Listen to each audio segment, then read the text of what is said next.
When I woke up this morning and saw this nice weather outside, I just thought, why not take advantage of it? And so here I am, a few hours later, recording this Circles of Influence Masterclass outside. And I guess this is one of the perks of nice weather and working from home when you combine them, right? But I would say that now that I've set the scene, or maybe I should have said that now that the scene has set me, let me give you some quick context around this video, this masterclass. And first of all, maybe for those of you wondering, I believe that this masterclass is for everyone. So, whether you are just starting out and trying to build these first circles of influence, or, maybe if you're already pretty advanced. And I know that it may sound like a bold promise, but I also really think that I'm going to deliver on that promise. Now, for this new video, what I wanted to do is I wanted to talk about a topic that I get asked about all the time, whether, directly about networking and how to network and how to expand your network, or indirectly. I want to raise funds, or, I want to sell more, or I want this or that, And I think that it's one of those topics, networking, that on one end doesn't get talked about enough. I would say at least not in a way that's actually useful or practical. And on the other end, I think it's also a topic that a lot of people think they understand, but honestly, from what I can see or from what I can experience, most don't really get it. There is more to networking than what meets the eye. And, I know that when I say networking, some of you just hearing that word, it probably makes you roll your eyes and think but why don't you talk about something actually useful? Or, things like, isn't AI, automation and automated outreach going to handle networking for us anyway? Or something like that. And if that's what you believe, that's perfectly fine. I would say go ahead, skip this video. This masterclass, is for all the people who've been asking me questions, but also for those who get that networking is way more than just a buzzword. Okay? Networking equals access to opportunities. That's my very definition of networking. Networking equals access to opportunities. And I would say it doesn't matter where you are in your career or what job you have, or are you running a business, or what you're trying to achieve. Okay? It could be moving a cause, an NGO forward, or raising funds, or finding a mentor, or just simply getting the best opportunities for you, for your family, and for your kids. Okay? And so that's why I say most of what you want in life usually comes down to your circles of influence. And if you really think about it, and if you strip it down to the basics, I would say that the most powerful institutions on earth, right, governments, corporations, the billion or even the $1 million deals, they are nothing more than conversations between important people. At the end of the day, it's all just people talking to people. And so if you can find your way into the right circles, it's almost impossible not to rise. I would even go as far as to say that success will practically take care of itself.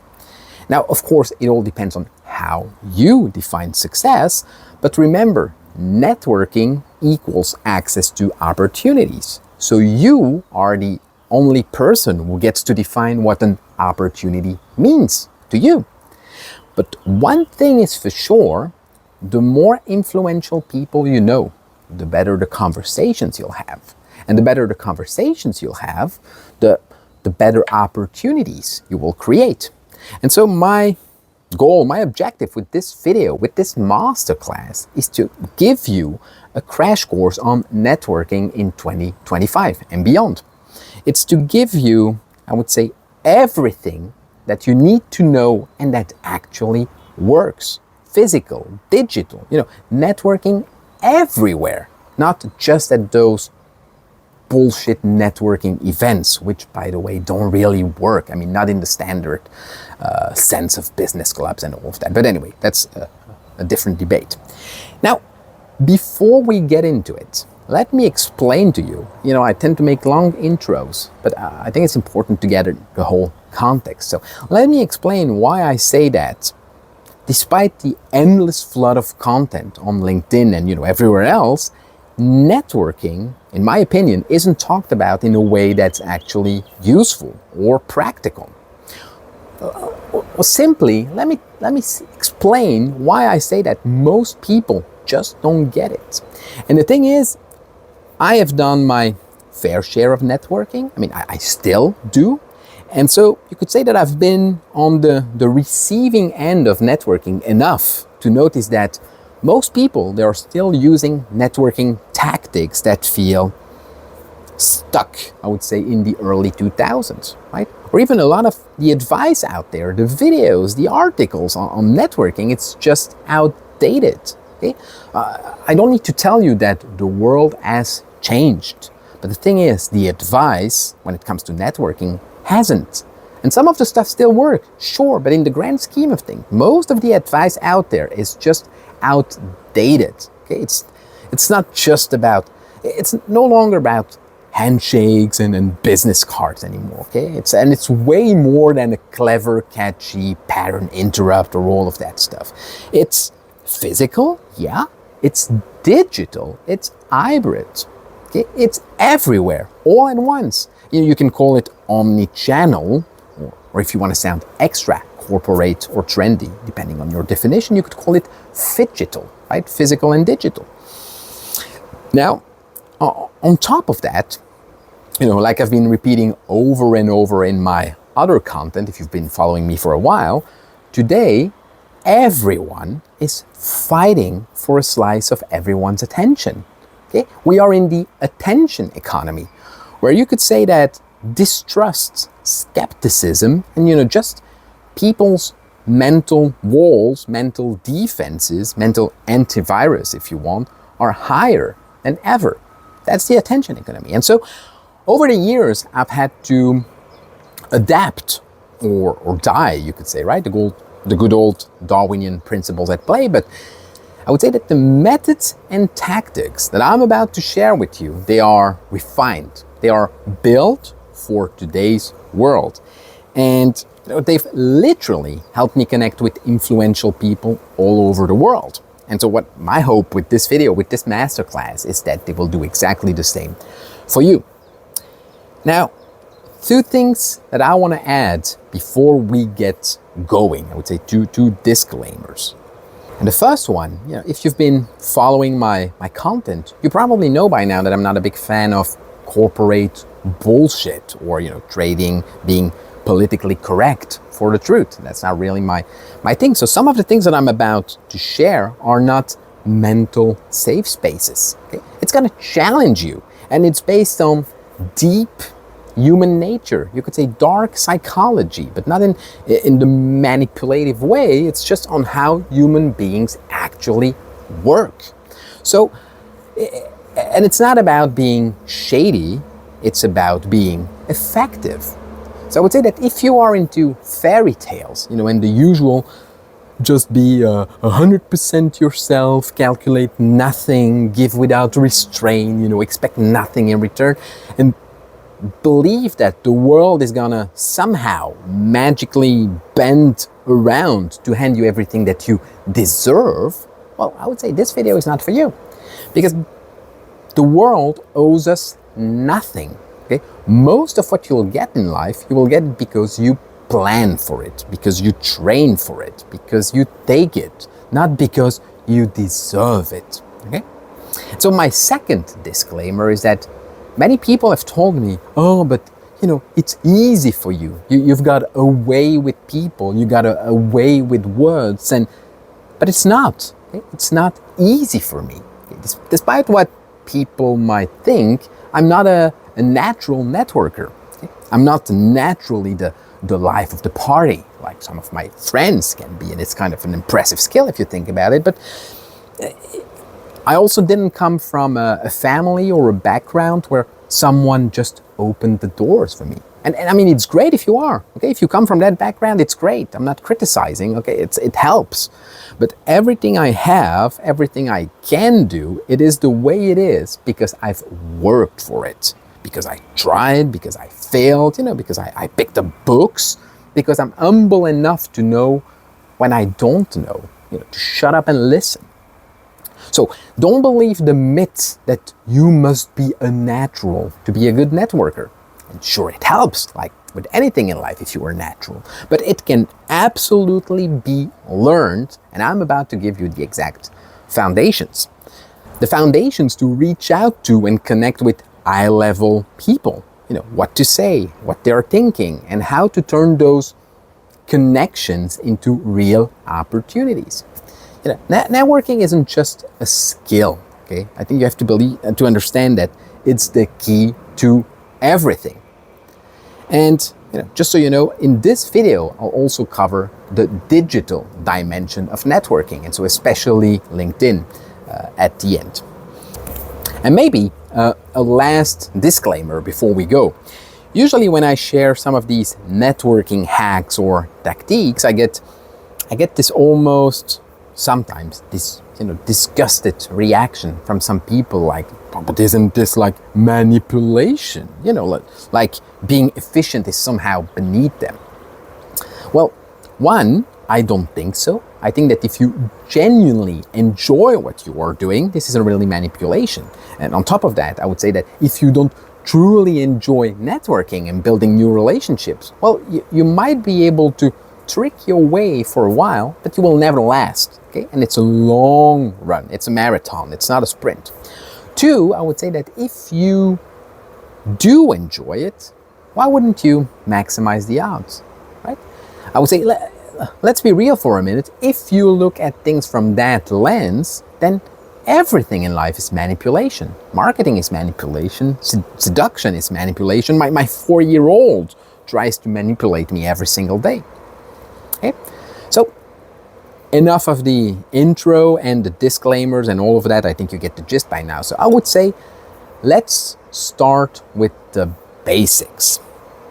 So first basic, like I said before, almost everything in life comes down to people walking into rooms and starting to talk, right? Whether it's politics or business or classrooms, passing an exam if you are a student, job interviews, raising money, courts, trials. Hopefully you don't appear in those rooms too often, but I would say even your health, okay? The ability to accurately describe your symptoms to a doctor.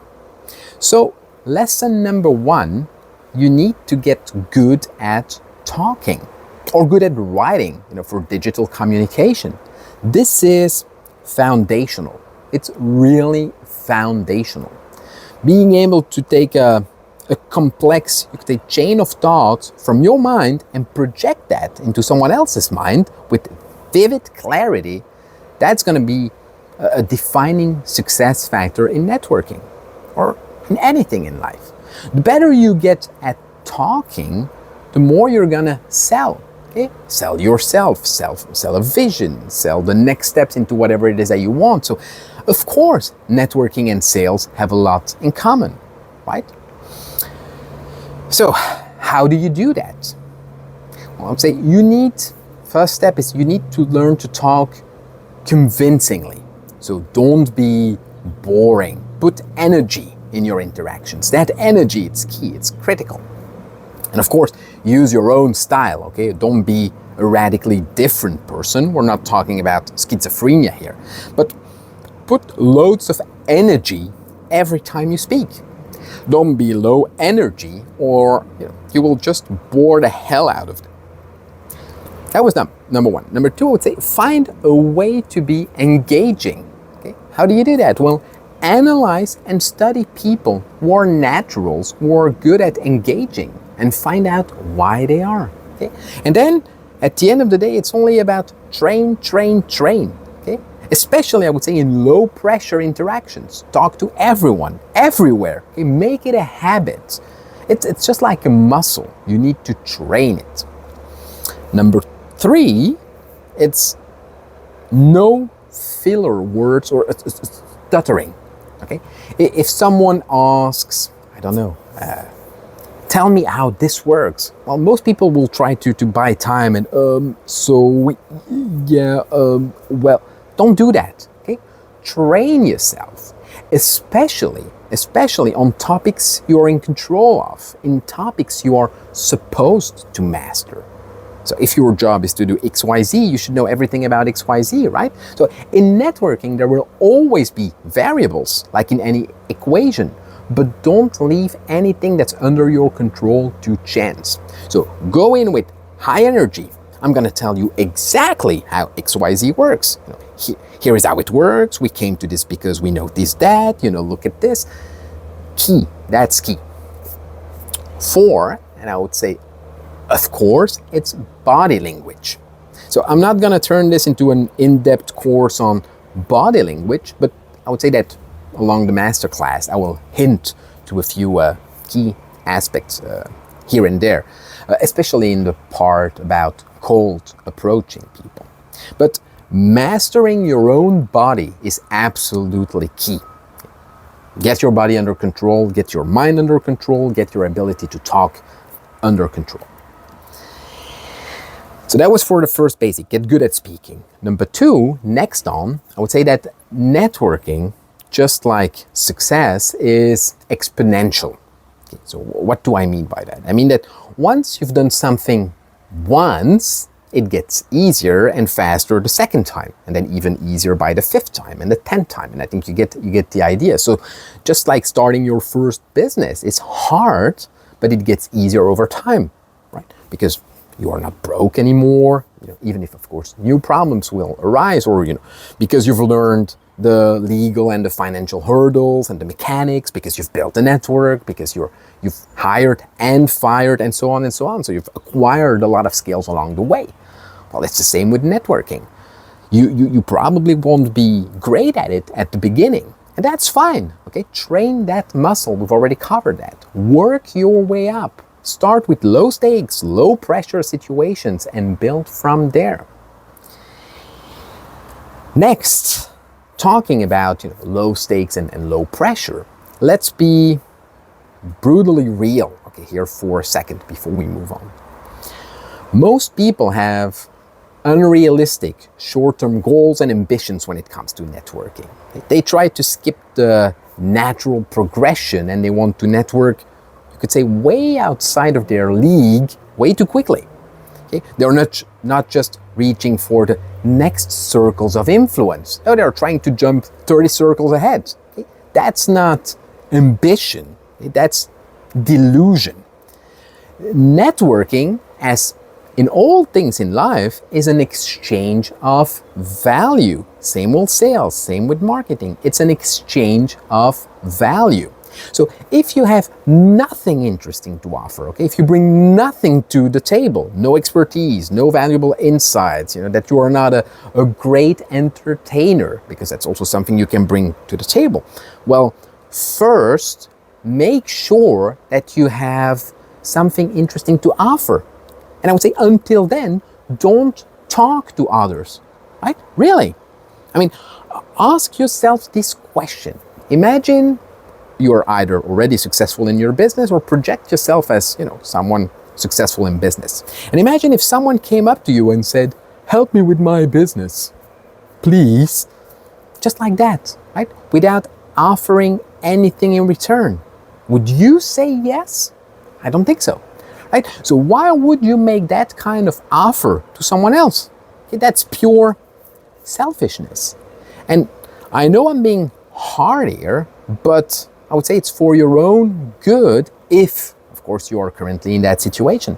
But I get it all the time. My DMs are flooded with people just asking, help me, please. Right? So I make free content, I make videos like this, but on an individual level, I have no time for that. There is no exchange of value. So why would someone influential, someone way ahead of you, waste their time with you? And I'm not saying this to be a jerk, or to be unpleasant, or to say that I am 1,000 times better.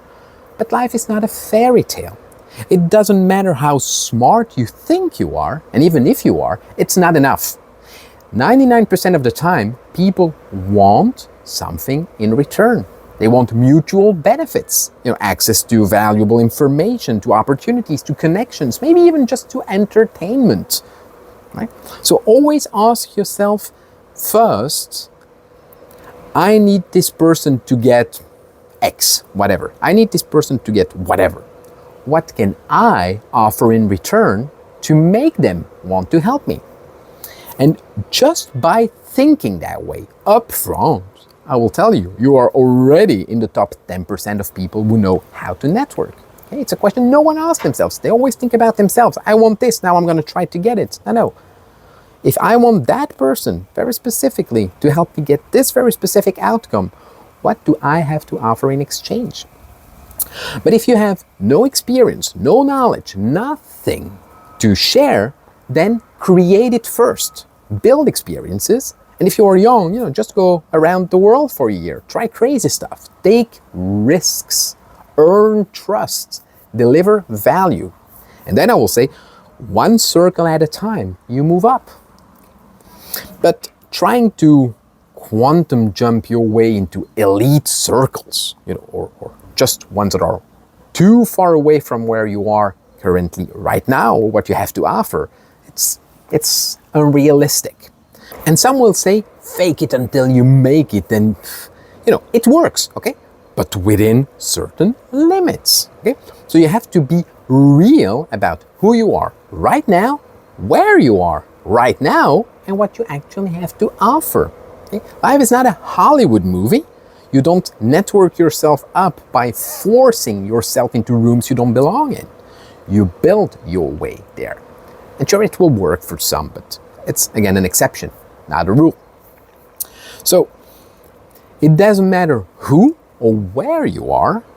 Okay? If you're just starting out or advanced, there will always be circles that are out of your reach right now. And that doesn't mean that they will still be in 6 months or 2 years, but only if you put in the work. And I know that people hate hearing this, but it's the brutal truth. Okay? Do the work, build a value, become someone worth knowing. All right, so now that we've covered, I would say, the basic, let's talk about a few mindset foundations. And I would say related to those mindset foundations, physical foundations.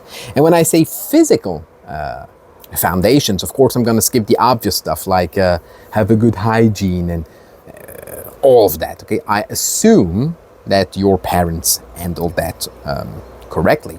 Now, the reason we talk about mindset and physical foundation is because they go together. A strong body and a strong mind and all of that. That's the first reason. But the second reason is that if you don't have the right mental framework, you won't get far. And people hate this also, right? But how you present yourself matters. Some will say it shouldn't have to, maybe, but how you present yourself matters. Your energy, your posture, your presence. Are you strong? Okay? Do you carry yourself with authority? Do you look like someone who commands attention or someone who just blends into the background? This all has an influence on the leverage that you get in networking. And your mind and body, they are your foundation. And you need to build both. Okay? Because networking isn't just about who you know. Okay? It's also about who wants to know you. So, first of all, and I would say this is more of a hack, but have a physical presence. There is something, you could say, deeply evolutionary about how people respond to strength. Okay? And life is unfair. Some people are born and they are 2 meters tall, and others are 1 meter 50 or 1 meter 60. I don't know what that makes in inches and feet, but I'll convert it anyway. So life is unfair, but I would say there is something deeply evolutionary about how people respond to strength. So when they see you as strong, they'll naturally respect you more and trust you more. So there are things you cannot change, but there are things that you can do. So I would say, number one, go to the gym, or train yourself at home. Watch your food. Okay? And I'm not talking about crazy diets or becoming a bodybuilder. Okay? You can build, I think, a strong body with just 10 minutes a day, okay, and a decent diet. So obviously I'm not going to share a complete workout plan here. I'm not the best teacher for that, but trust me, it works, okay? I have personally seen the difference. And I'm not saying that I'm Hulk or whatever. You don't have to be, but I've been fat, okay, and today I'm fit. And I would say that for my size, I look relatively strong. And it definitely changes how people perceive you. You can call it unfair, just the way it is. I would say that maybe even more important than the way people perceive you, it definitely changes how you perceive yourself. Okay? You feel stronger, you have more mental and physical energy, and you are also more confident when you're not trying to hide a roll of fat. Okay? Let's call things the way they are. Now, will this change everything? Of course not. Okay? And I know there is always someone to say like, I know a guy super oversized, super successful, he commands respect. Sure, there are people like that. You can be successful without being big and strong. But what I'm telling you is that building physical presence makes your word more valuable. It gives it more weight and it shows some level of commitment. But think about it this way. Even if it only helps by 10%, okay, that's a lot. That 10%, that could be the difference between small and big money, if money is what you're after, okay? Percentages, they compound. They don't add up. So every percentage point that you gain somewhere will speed up your process. It will magnify your results.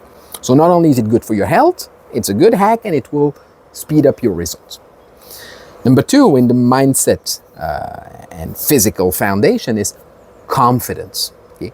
People like confidence. So when it comes to networking, always assume that they actually want you to be extremely confident. Now, I didn't say they want you to be a bullshitter or, they want you to be cocky.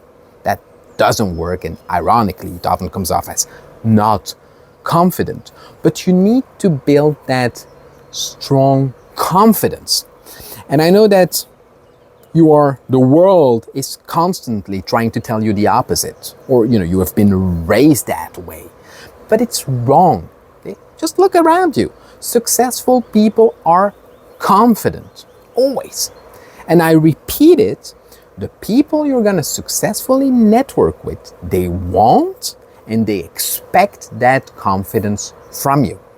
Remember that networking at its core is an exchange of value. So again, think about it. These people, they might go in business with you. They might introduce you to someone that they know. Okay, and I'm going to get back to that later on. Or you might introduce them to someone. They may invest in your projects. They may trust you with their money, whatever. What kind of person do you think they want to give that money to or stick their neck out for? What kind of person do you think they want to introduce to someone that they know or step into business with? A confident person, not a loser. And I'm not saying this to be condescending, but let's not sugarcoat it. Secretly, everybody loves a winner. They want to give their money, their trust, their friendship to the best because they know that the best are more likely to deliver. Hate it, love it, it's true. So again, don't be a bullshitter. Just be smooth. You could say more James Bond style.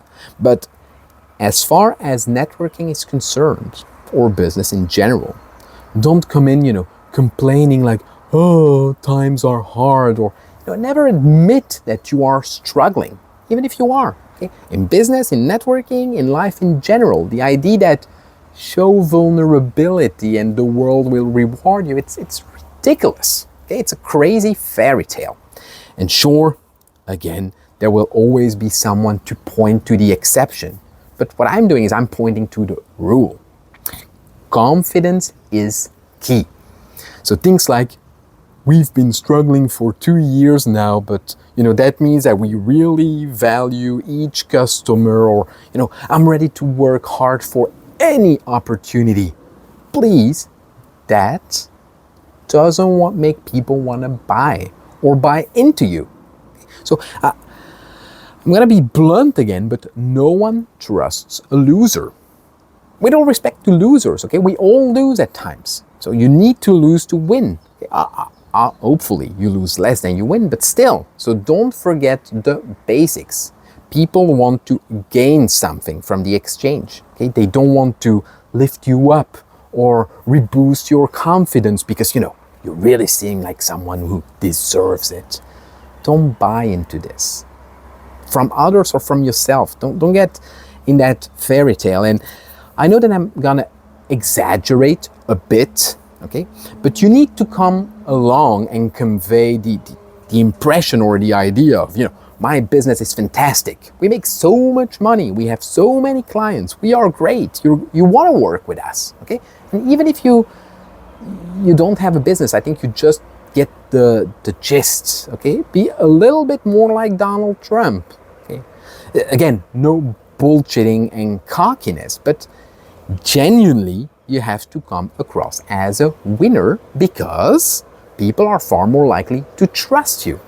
And I'm gonna repeat it. Maybe it's not fair, but that's the way the life works. So do anything to build that confidence. Okay? There again, physical presence helps with that.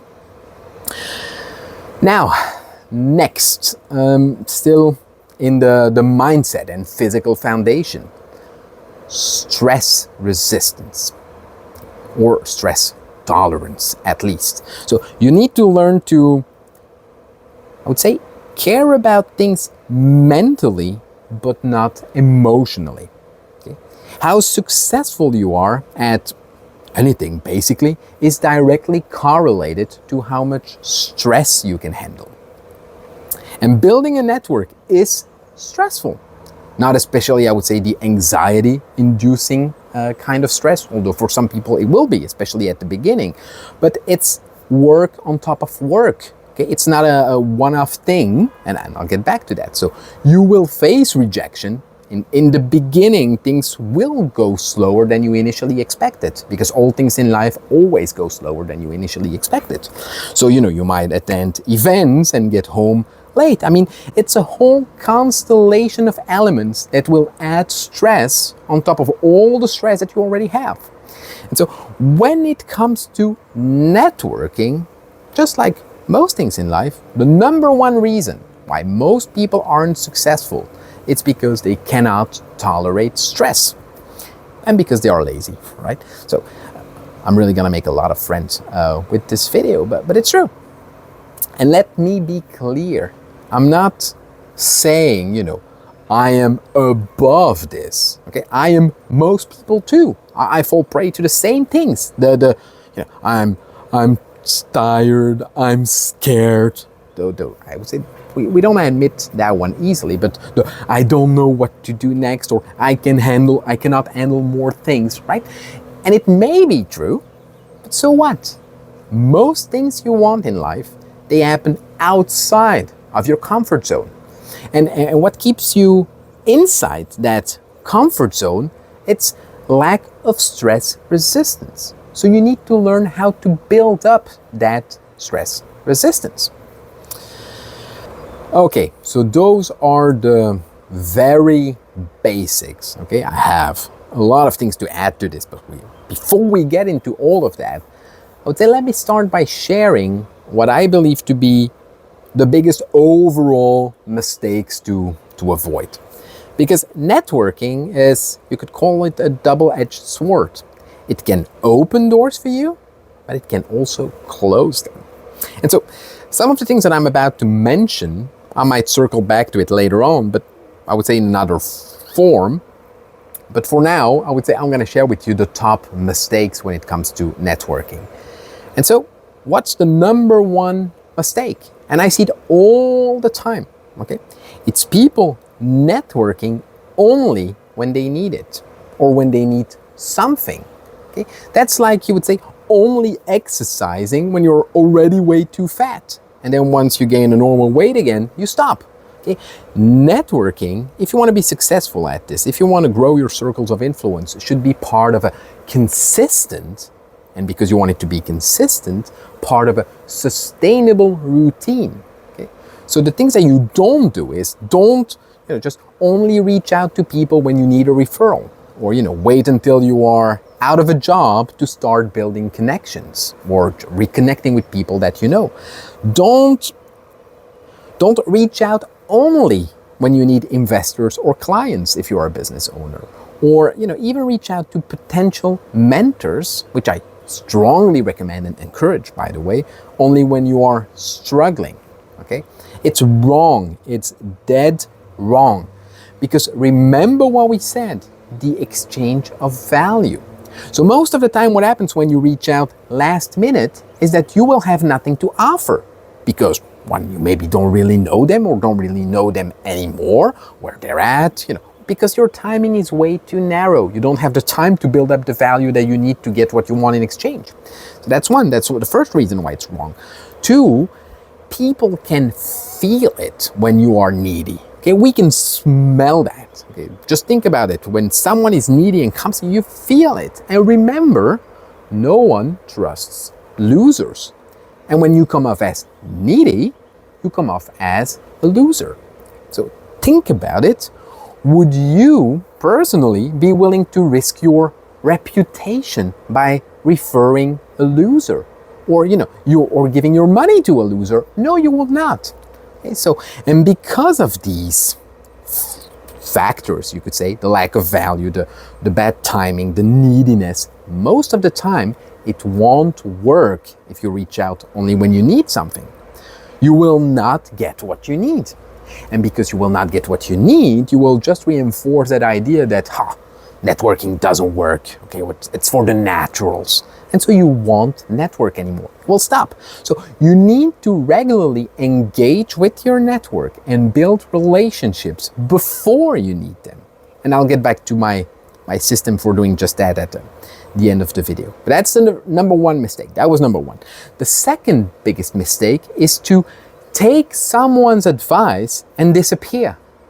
To never follow up on the advice you were given, or the referral, or whatever. And let me tell you, this should maybe have been the number one mistake, but still, I will stand with my number two. Never closing the feedback loop is the best way to burn bridges and come across as an unreliable, disrespectful person. Even if you didn't mean to, even if you were, too busy.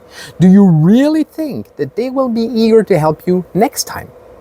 Of course not. It's obvious. That's the first problem.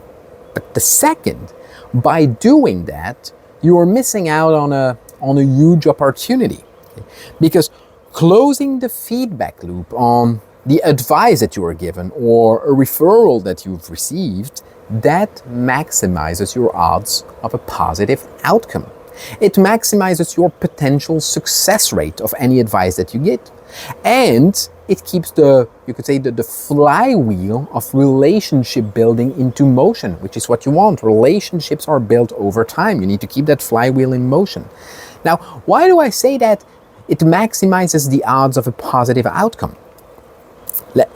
Let me give you an example, of what I mean. So let's say you meet this extremely interesting girl, let's say girl, to be inclusive, like, I don't know, a marketing genius, an absolute, you could say, goddess of marketing or whatever.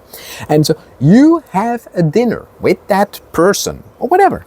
It can be a dinner or elsewhere. And she gives you some killer advice for your business or building your personal brand, or it doesn't matter. What do you do next? Think about it. What do you do next? Well, let me tell you what you should be doing. You take that advice and you apply it as fast as you possibly can. Try it out as fast as you can. And it's key here. Speed is key. You take the advice, you try it out. Why would you be doing that? Because putting someone else's advice into action, it almost always creates a win-win situation for you. So you either win or you either win. if you close the feedback loop. Why do I say that? It's a win-win situation for you. Because in scenario number 1, if you apply the advice and it works, well, you can go back to that person and say, hey, you gave me this tip, I tried it and it worked. Thanks. What is that person going to think? First of all, the advice worked, so you've gained something already. But that person is going to think, finally, someone who actually listens and follows through. And so it's a good ego stroke. And I'll get back to ego stroke later on. But first scenario, you put it into action. It works. You've gained something and you're going to reinforce that person's ego. Scenario number 1. Now, scenario number 2, let's say you apply the advice and it doesn't work. Okay? Well, you can go back to that person and say, hey, you know what? I tried your thing, I did this, I did that, but it didn't work. What did I do wrong? And at that point, unless you're a complete and obvious moron, that person is invested. The goddess among men gave you advice and it didn't work. So now her ego is on the line. And he or she or that person is usually going to drop everything, okay, I'm exaggerating, but to help you figure it out. And they're going to invest way more time and energy than they rationally should to make sure you succeed. Okay? This happened to me so many times from, I would say, both ends of the spectrum. When I've closed the feedback loop and asked for help, I've seen people invest crazy amount of time helping me make it work when they shouldn't have, right? But they did because I closed the feedback loop. Or, and even if I know the trick, when I've given advice and people close the feedback loop on me, which by the way is very rare, but irrational amounts of, you could say, free time and energy given and of course received. And so just like that, because you close that feedback loop, you've got someone in your corner ready to help you solve your problem. So the conclusion is simple, right? Take action on people's advice, on their referrals, on the insights that they've shared with you, and circle back to share your progress. You show them that their time and their advice mattered. And that's also why I tell you, do it fast. Because if you meet someone and that person gives you advice and then you are no longer in touch with that person and a year later you circle back and said, I tried this and that person will probably not even remember you. Okay? So speed is at the essence. Also, when people get the feedback loop closed on them and they know that you're going to act and implement it fast, well, they are much more willing to invest their time. Number 3, next big mistake that people make. Well, I just had an helicopter fly over my terrace, so not only perks to working outside. But anyway, 3, I would say the third next big mistake is people thinking that they need to dominate the conversation with their own achievements. And you will see it all the time, okay? They think that they somehow have to impress the other person, to prove their value or to prove your value. And sure, of course, you need to establish your value, okay? But don't rush things. And definitely don't make it all about you. And what I'm about to say may sound counterintuitive, but the best way to truly impress someone is to make it about them. Okay? And I'm not saying this, in the traditional coaching bullshit sense. Okay? But take the time to learn about their world. Listen carefully, and find ways, that's the key, to connect their universe with your expertise, or, network instead of just going about and firing random shots. And for that, if you want to be able to do that and make the right connections, you need to shut up and listen. And of course, ask thoughtful questions to elicit the right answers. And we will get back to that, but practice what is called active listening. Aim for something like 30% talking, 70% listening. And I know that it sounds cliche, but that's how you build real connections. And more on that later on. While we are on the topic of shut up and listen. I cannot stress enough how critical this is, especially when you are around people who make real money or have impressive businesses, or maybe even more generally speaking, when you are around people that are miles ahead of you in any area you're trying to grow in. These are the moments to absorb, not dominate. Okay? That's how you grow, that's how you learn, that's how you get better at anything. And maybe you will even, pick up a few cool stories or insights along the way, things that you can later use and leverage in your own networking further down the line. So when you are around these type of people, say enough, to convince them to talk, then shut up and learn. Okay? Talking about yourself and your business is a waste of time. You know your business, right? Unless you ask for feedback, of course, which is something else. But you know your business, so don't talk about it. And I would say that a corollary to that is there is nobody you cannot learn from. You can learn things from anybody that understands anything. And this is important. There is nobody you cannot learn from. Even if you believe, oh, that person is below me or whatever, there is nobody that you cannot learn from. This should be a foundational mindset. 4, next big mistake, and it is 100% related to that one, but it's don't forget to add value. Okay? It's not just about the great questions you ask. This is step number 1, but it's about what you do with the answers that you get. So you learn about their goals, their vision, their dreams, their challenges, their problems, the traditional stuff, what they would do if they could wave, a magic wand, and then you actively look for ways to help them succeed. And it could be on the spot, it can be something that you think about later on, it can be, sharing advice, making an introduction, offering a resource, a link to a video, show them that you are invested in their success. It's an exchange of value.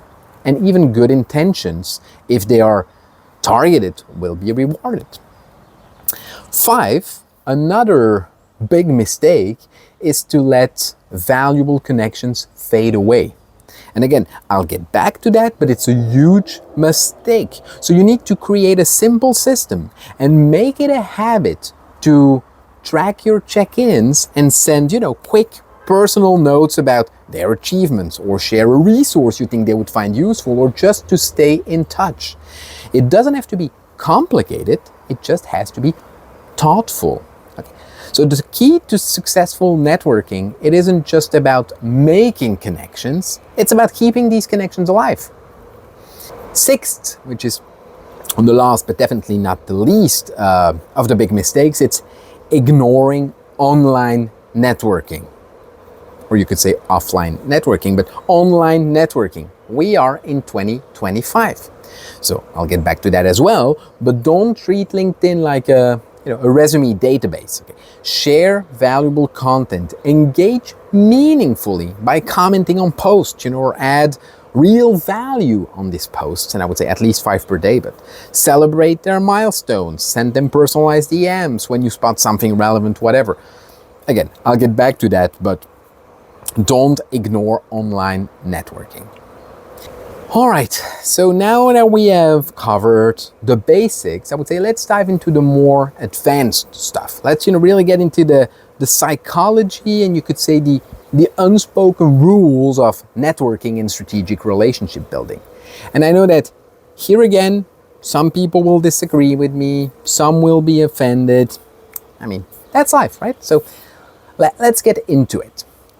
And the first rule, which sounds pretty simple, but is important, you don't know who I know. And of course, the corollary, I don't know who you know. So what do I mean by that? By you don't know who I know and I don't know who you know. Most people, they don't, you could say, openly advertise who they know. Or, they usually don't brag about it. And if they do, because we all know Uncle Joe or whatever who does that, if they do, unless they have proven credentials, it's usually a huge red flag for time wasters, or even, liars or pathological liars. So usually, if they don't know you really well, people don't advertise who they know. So they're often low-key, or you could say even secretive about their connections. You never really know who someone might be able to introduce you to, or what doors they could open. So I would say that in fact, your strongest opportunities, they often come from your weakest connection. And this is pretty well documented, okay? It's not something that I made up. I think there is research on that. How was it called? The Strength of Weak Ties and many other. I think that's it. I forgot the name from the author, but it shows that it's often the people you barely know, like acquaintances or ex-colleagues or distant relatives, who open the most unexpected doors. So whether it's jobs, deals, funding, new opportunities, these weak ties are often far more valuable than your closest friends. And one, you could say, of the main reasons for that is that they introduce new, unexpected information into your world, okay? Your best friend and your mom, they know you, and they know what you know usually. But if you think about an ex-coworker from 5 years ago, I mean, they are in a whole, you could say, different orbit now, in a different world. So they introduce unexpected information, right? The people you're the closest to are also the people you have the biggest life overlap with. So that's the reason. But anyway, regardless of the reason, what should you do with all this? So I would say I'm going to split that into 2 different dimensions. And I would say on the you don't know who I know side, let me give you a few random hacks. And the first hack is, instead of name dropping, which please don't do that. It's the worst. It doesn't make you look bright or smart. Don't name drop. So instead of name dropping, you can use proxies. So you can say something like, oh, a friend of mine who works in whatever industry was just talking about XYZ. Okay? So when you do that, it's subtle. It's subtle, and it makes people naturally assume that you have that high value connection. Okay? Without you having to force it or name drop or whatever. So that's the first hack. Second hack is, I would say, whenever possible, create social proof loops. Okay? So if you meet a high value person, try to introduce that person to someone in your network who could be valuable to them without expecting anything in return. Okay? So that's a powerful way to build trust. But when you do that, now both, someone from your network and that new high value collection, they will see you as a connector. Okay, so that will raise your perceived value. And probably then a nice bonus to that is, if they hit it off, okay, they will talk about you when you're not there. So your influence grows, you could say, without you doing anything.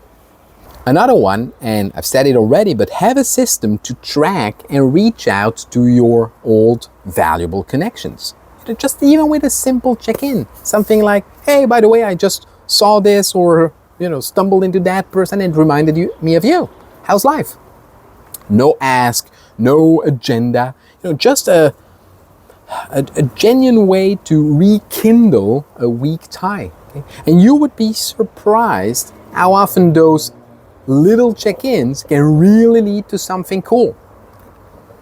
And of course, those are little hacks that you need to integrate as part of your mindset and routine. So that was on the you don't know who I know side. Now on the I don't know who you know side, again, you never know who's hiding behind someone. So with high-level people, it's obvious that they've got a high-level network behind the scenes. Okay, you still don't know exactly who, but it's obvious. But it's not only about those high-level people. Okay, the guy at the gym, we've been talking about hitting the gym. Well, one good reason for hitting the gym is the guy at the gym might be best friends with a top investor that you need. Or, the new intern in your company might be the cousin of a unicorn founder that you desperately try to pitch, right? So always stay curious.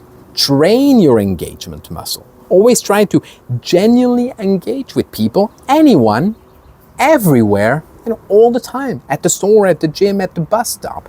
Remember, there is nobody you cannot learn from. If that's part of your mindset, you're gonna see how many doors it's gonna open for you.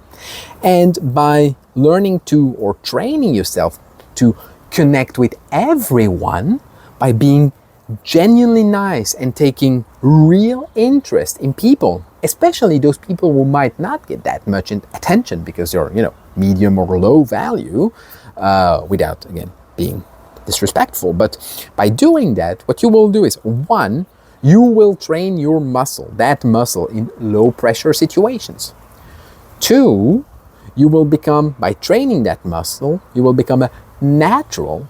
And three, sometimes the most unexpected connections lead to, you could say, the biggest opportunities.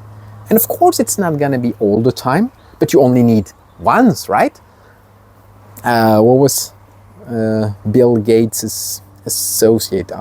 Steve Ballmer, I think, something like that. He basically did nothing great for the company. He's still one of the richest people on earth because he happened to share, a dorm with Bill Gates. I think that's the story. Let's double check it. But again, regardless of that story or not, sometimes the most unexpected connections lead to the biggest opportunities. You only need to happen once, okay? Two, I would say the second rule of networking and of deep psychology that you need to understand is that when people have a connection that is important, they don't want to give that away. Okay? Even if someone tells you who they know, okay, we're already one step further in the relationship, they'll be very, you could say, guarding of that relationship, if it's an important relationship. And you might say, oh, why? But honestly, think about it. I mean, it completely makes sense. There are several reasons, but number one is because they are afraid of getting sidetracked, or worse, cut out. It's something deeply rooted inside us, but if I introduce someone high value to someone new that I think is cool, I might be cut out or sidetracked. That's one. But another one, and that's also the reality, is because people are usually petty and jealous. And of course, everyone loves to say, but I am not like that. No one is ever like that. And well, maybe you are the exception, but as a general rule, if I know that introducing you to someone I know is going to improve your life, what's my motivation to do that? What's in it for me? If you two become best buddies, what have I won in that transaction? What have I gained? Especially, as I said, if there is a chance that I might get out of the equation. And maybe it's not fair. Maybe it shouldn't be that way. Maybe. But it's human nature. That's just how people are. And understanding this dynamic is absolutely key if you want to navigate networking effectively. So, what do we learn from this? What's the playbook from Iran? If people are deeply wired to care about themselves first, it's human nature, so you need to align your approach with their interests, with their goals, with their needs, and even better, because you're playing the long game, don't ask for introductions. I would say create leverage first. So most people won't share valuable connections without some clear self-interest anyway. So instead of asking for access to someone's network, show them, demonstrate how connecting you benefits them, okay?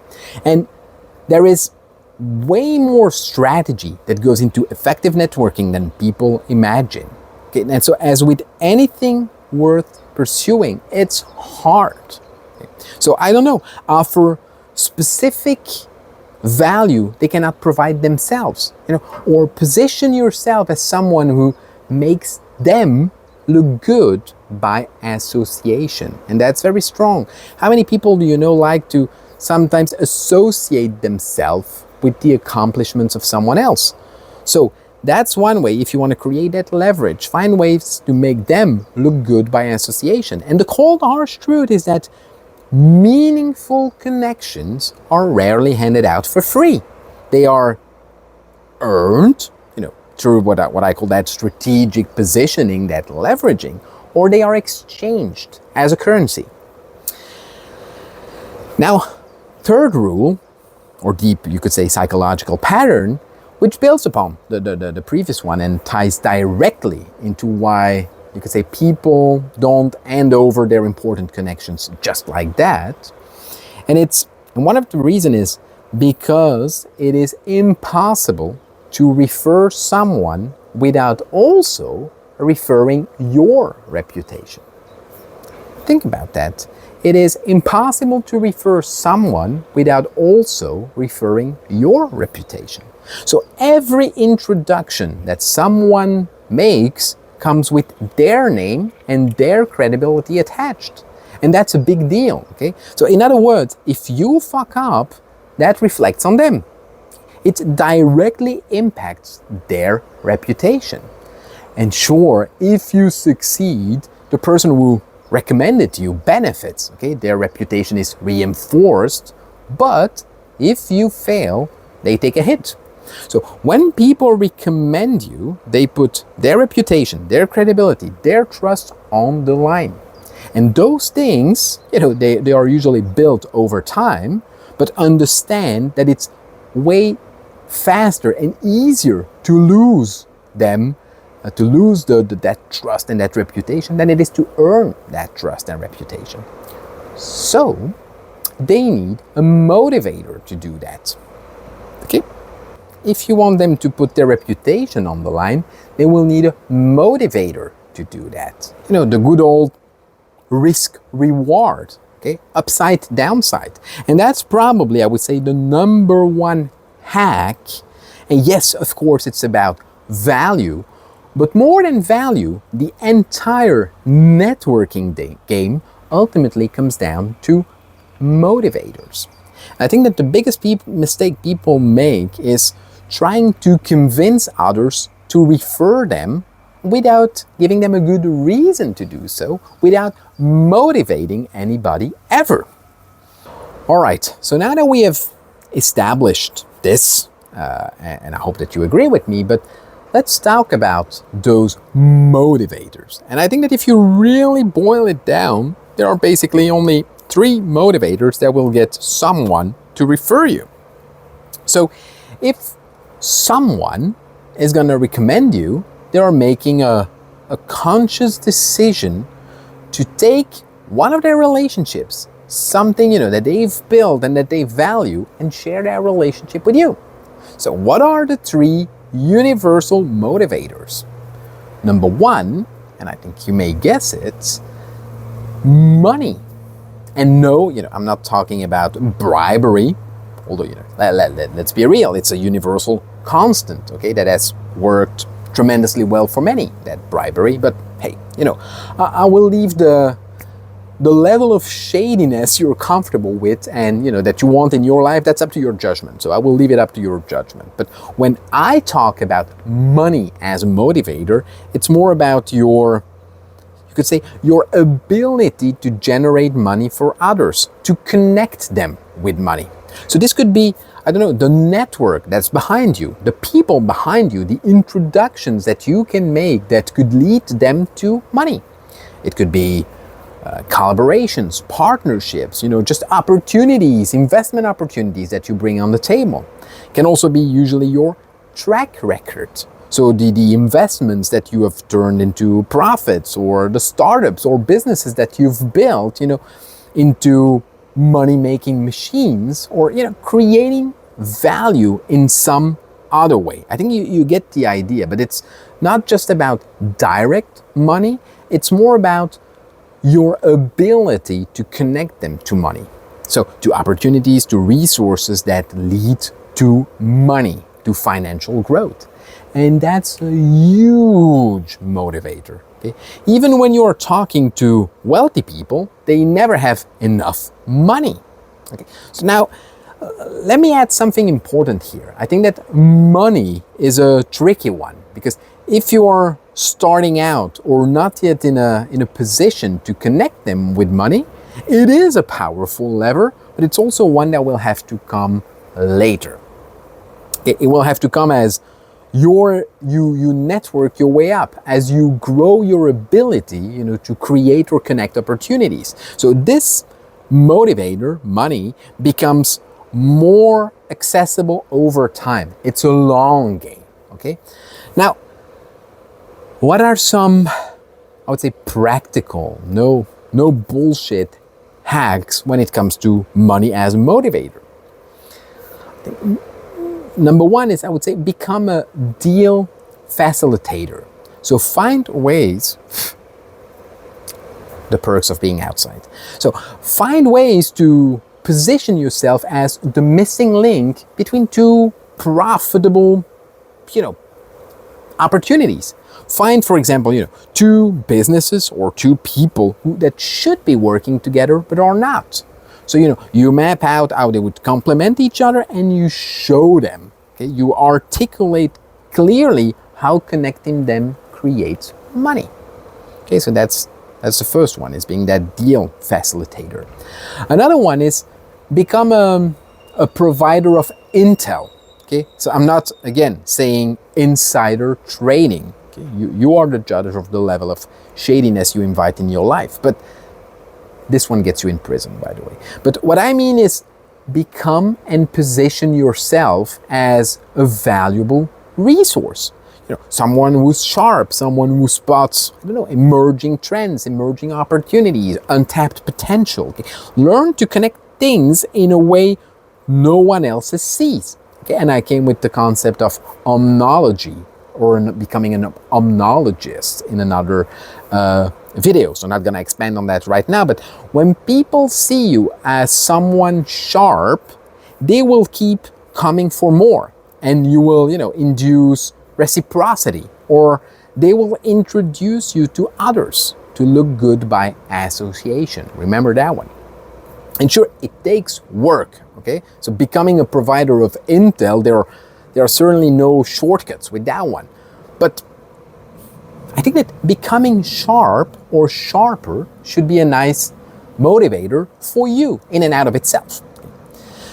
Now, before we move on and talking about money, let me add something critical, and that is so often misunderstood. I think it's the number one beginner's mistake. It's the surest way to scream, hey, look, I'm a rookie.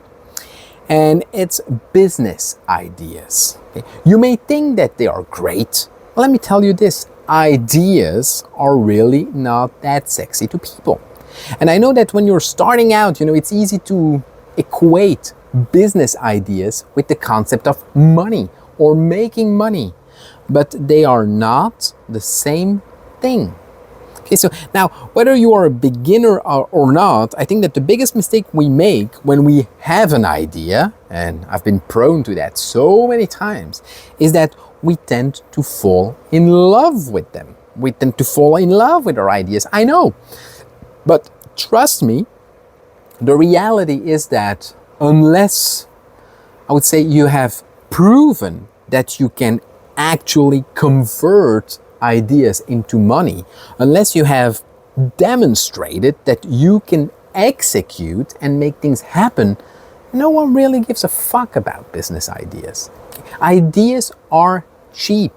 Execution is everything. And successful people are either too busy with their own ideas, their own businesses, to care about your ideas, or they just won't trust you to execute them.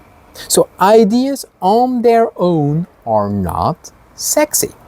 It's the capacity for action that is.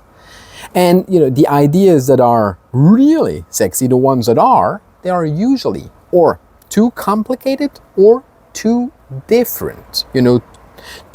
To hook someone with your ideas, to even get them to listen, they need to know you, trust you, and like you. And that's already a lot, okay? Just to get them to listen. All right, so that was for money as a motivator. And sure, there are other acts, but this is not an in-depth course. 2, if not for money, another motivator is because they really like you. Okay? That's one of the reasons they will want to make a connection, because they really like you. And that's a skill in itself. Being highly likable is a skill. And some are naturals, but it can be learned. Okay, so a few months ago, I released another masterclass. I think it was a 3-hour masterclass called Hexabrain, the ultimate science of persuasion. Where I go deep into brain science, influence, persuasion, stuff like that. And yeah, of course, being likable falls into that. So I would say check it out. Okay, Hexabrain, the ultimate science of persuasion. But if you don't go and check it out, let me give you the crash course version of being likable in a pretty basic way. You become likable when you allow people to talk about themselves. You become likable when you allow people to talk about themselves. Now, there is a science to that. Okay, it's not just about asking random, stupid questions. Okay, that will just annoy them. It's about making them see you as someone sharp, as an equal, or you could say at least someone worth their precious time and advice. And that's a critical nuance. You can get anyone to talk about themselves, but if they don't see you as worth their time, they will not enjoy it. Okay? It doesn't have the same flavor to it. So it will not have the same value to them. And that's the difference between, you could say, a polite obligation and a real pleasure. So allow them to talk about themselves in a way that is enjoyable for them. And everyone loves that. Okay? Even the most selfless people, they will happily dive into stories about, what they did for others, of course, in their nonprofit, or how they made a difference in all selflessness, of course. But, it's still about them, and they will love you for giving them that space. People like themselves. Okay, that's a reality. I like myself, you probably like yourself. So, especially successful people, they've put in too much work, too much time, too much energy, too much effort in becoming who they are. And so even when they have not, put in all that time and energy and all of that, they think they have. Everyone likes to believe that, their success is because of their hard work. They don't like to hear it's about luck or family, money or connection or whatever. So now, I would say with that in mind, the fact that people are egotistical, and it's a good thing. And usually, the more successful you are, the more ego you grow. Some can hide it very well, but the more successful you are, the more positive feedback life gives you about your skills and abilities and all of that, the more ego you grow. It's natural. Well, you have to stroke that ego. Now, when I say stroke their ego, again, nuance is everything. Okay? You've got to do it in a way that doesn't make you look desperate, or that doesn't embarrass yourself. Or if you do that in that way, they will not see you as an equal or as someone worth a risk. They will not take you seriously. And if they don't take you seriously, they definitely will not refer you. And number 3, the last motivator next to money and because people like you, people will refer you because it raises their status. And to be clear, this isn't going to happen when you are at the bottom, okay? It happens as you climb the ladder, or, if you're already at a certain level. People want to associate with winners. We've covered that already. And if referring you makes them look good, then they will. All right, so that's a lot to take in. So I think there are still quite a few things that I want to share with you. So before we move on, and before I get back inside, because well, it's getting actually quite hot, let me try to tie it all together. So to nutshell everything that I've covered so far. Everybody you meet, whether it's the President of the United States or a waiter, there are a few things that you need to keep in mind. So one, introduce yourself, be confident, be good with words, own your body language, be self-assured, but don't cross the line. Don't be arrogant, be smooth. Number two, don't waste their time. Get to the point, make it count, okay? Number three, something that you should never forget, important people in general, they are not really interested in you. And I know it's harsh, it's a difficult realization, but it's a very subtle dance, you could say a very fine balance of asking them questions, stroking that ego, not in a pathetic way, but also subtly validating yourself. So that's the balance you need to find. Asking the right questions and subtly validate yourself. So you need to show them you're worth their time without overdoing it. And by the way, again, if someone is, way out of your league, like he's the President of the United States and you're not even the president of your local book club, it's gonna be very hard to level up. Almost impossible. So you have to keep that in mind. Okay? Be realistic about your ambitions and the steps that you will have to take. I would say that as with most things in life, you will have to network your way up to the top, step by step. Building connections and accumulating value along the way.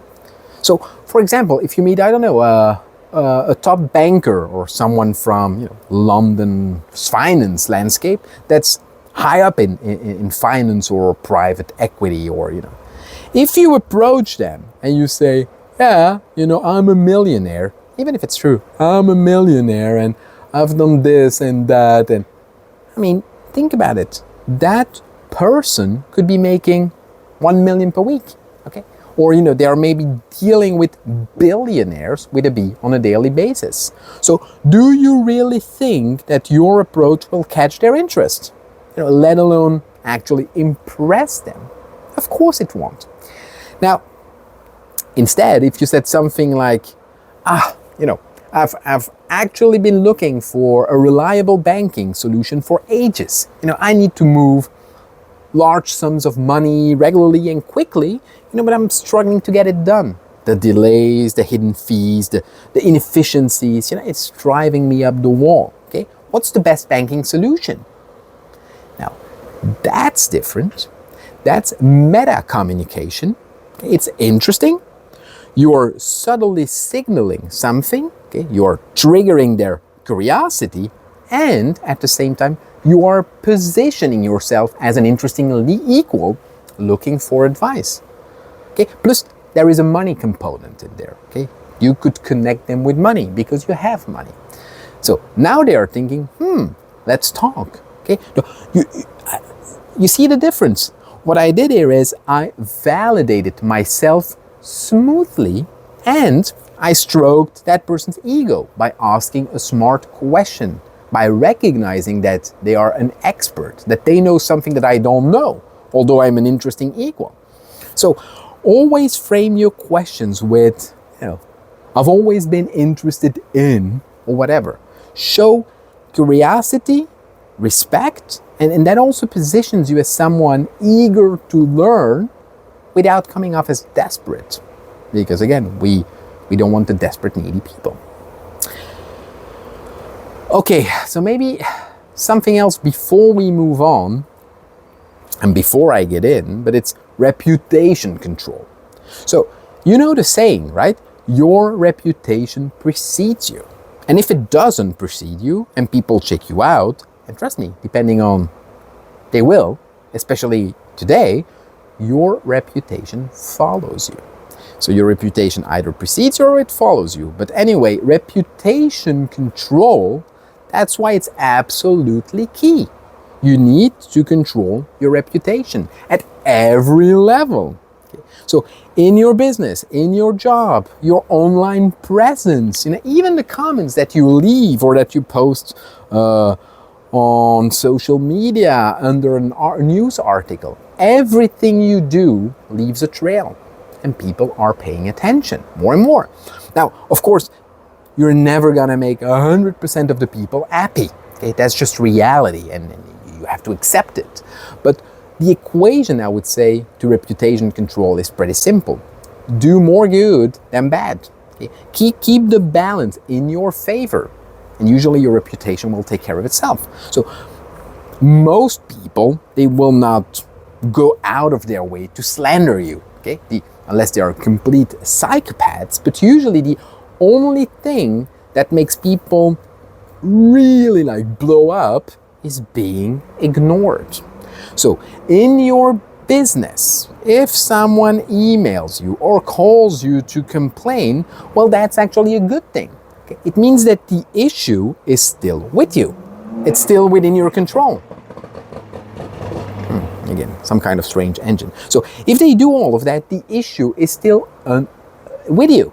So don't let that spiral out of control. Do the clever thing. Okay, you pick up your phone and you say, hey, I know you have a problem, let's work it out and try to find a solution. And even if you're being completely unreasonable, a little acknowledgement usually goes a long way. Now let me get inside before we talk about the more advanced stages of networking. All right, so here we are back in my lair, you could say. You see, this is a typical example of an entrepreneurial journey. This is what happens when your plan meets reality and they clash. So I was really convinced that I would record this whole video outside. Obviously, I'm not.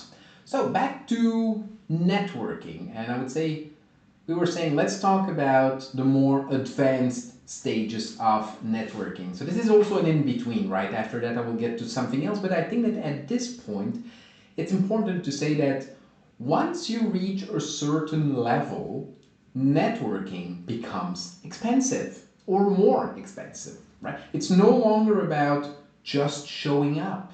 So the key, I would say, to the highest level of networking, and it will happen as you grow your circles of influence, is having money.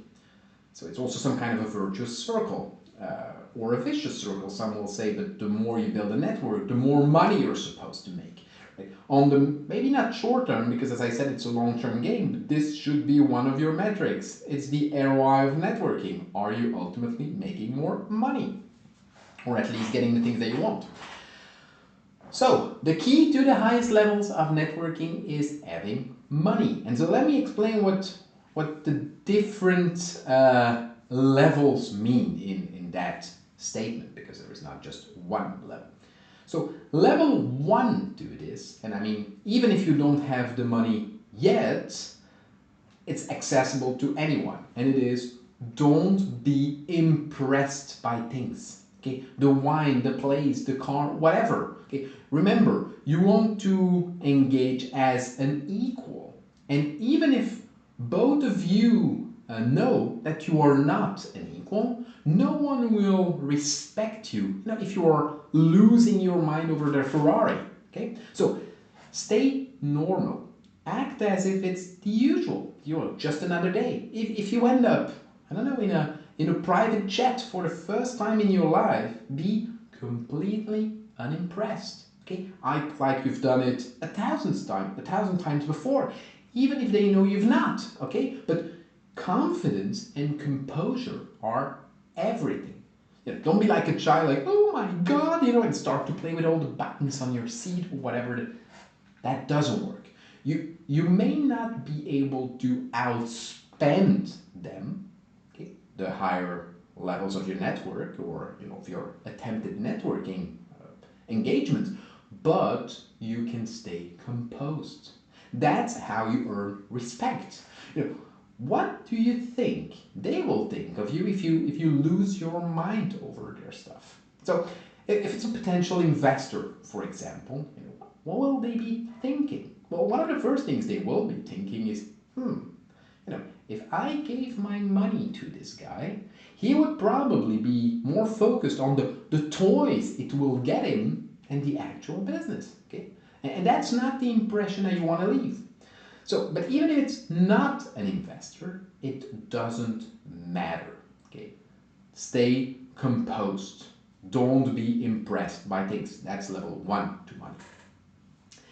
Level 2, and it's counterintuitive, you can say, and I've had people tell me, it's nonsense. But trust me, it's not. I've done it firsthand many times, and it works. So what is that? Level 2. If you are networking at the highest levels, and if you meet someone more important than you pay for everything.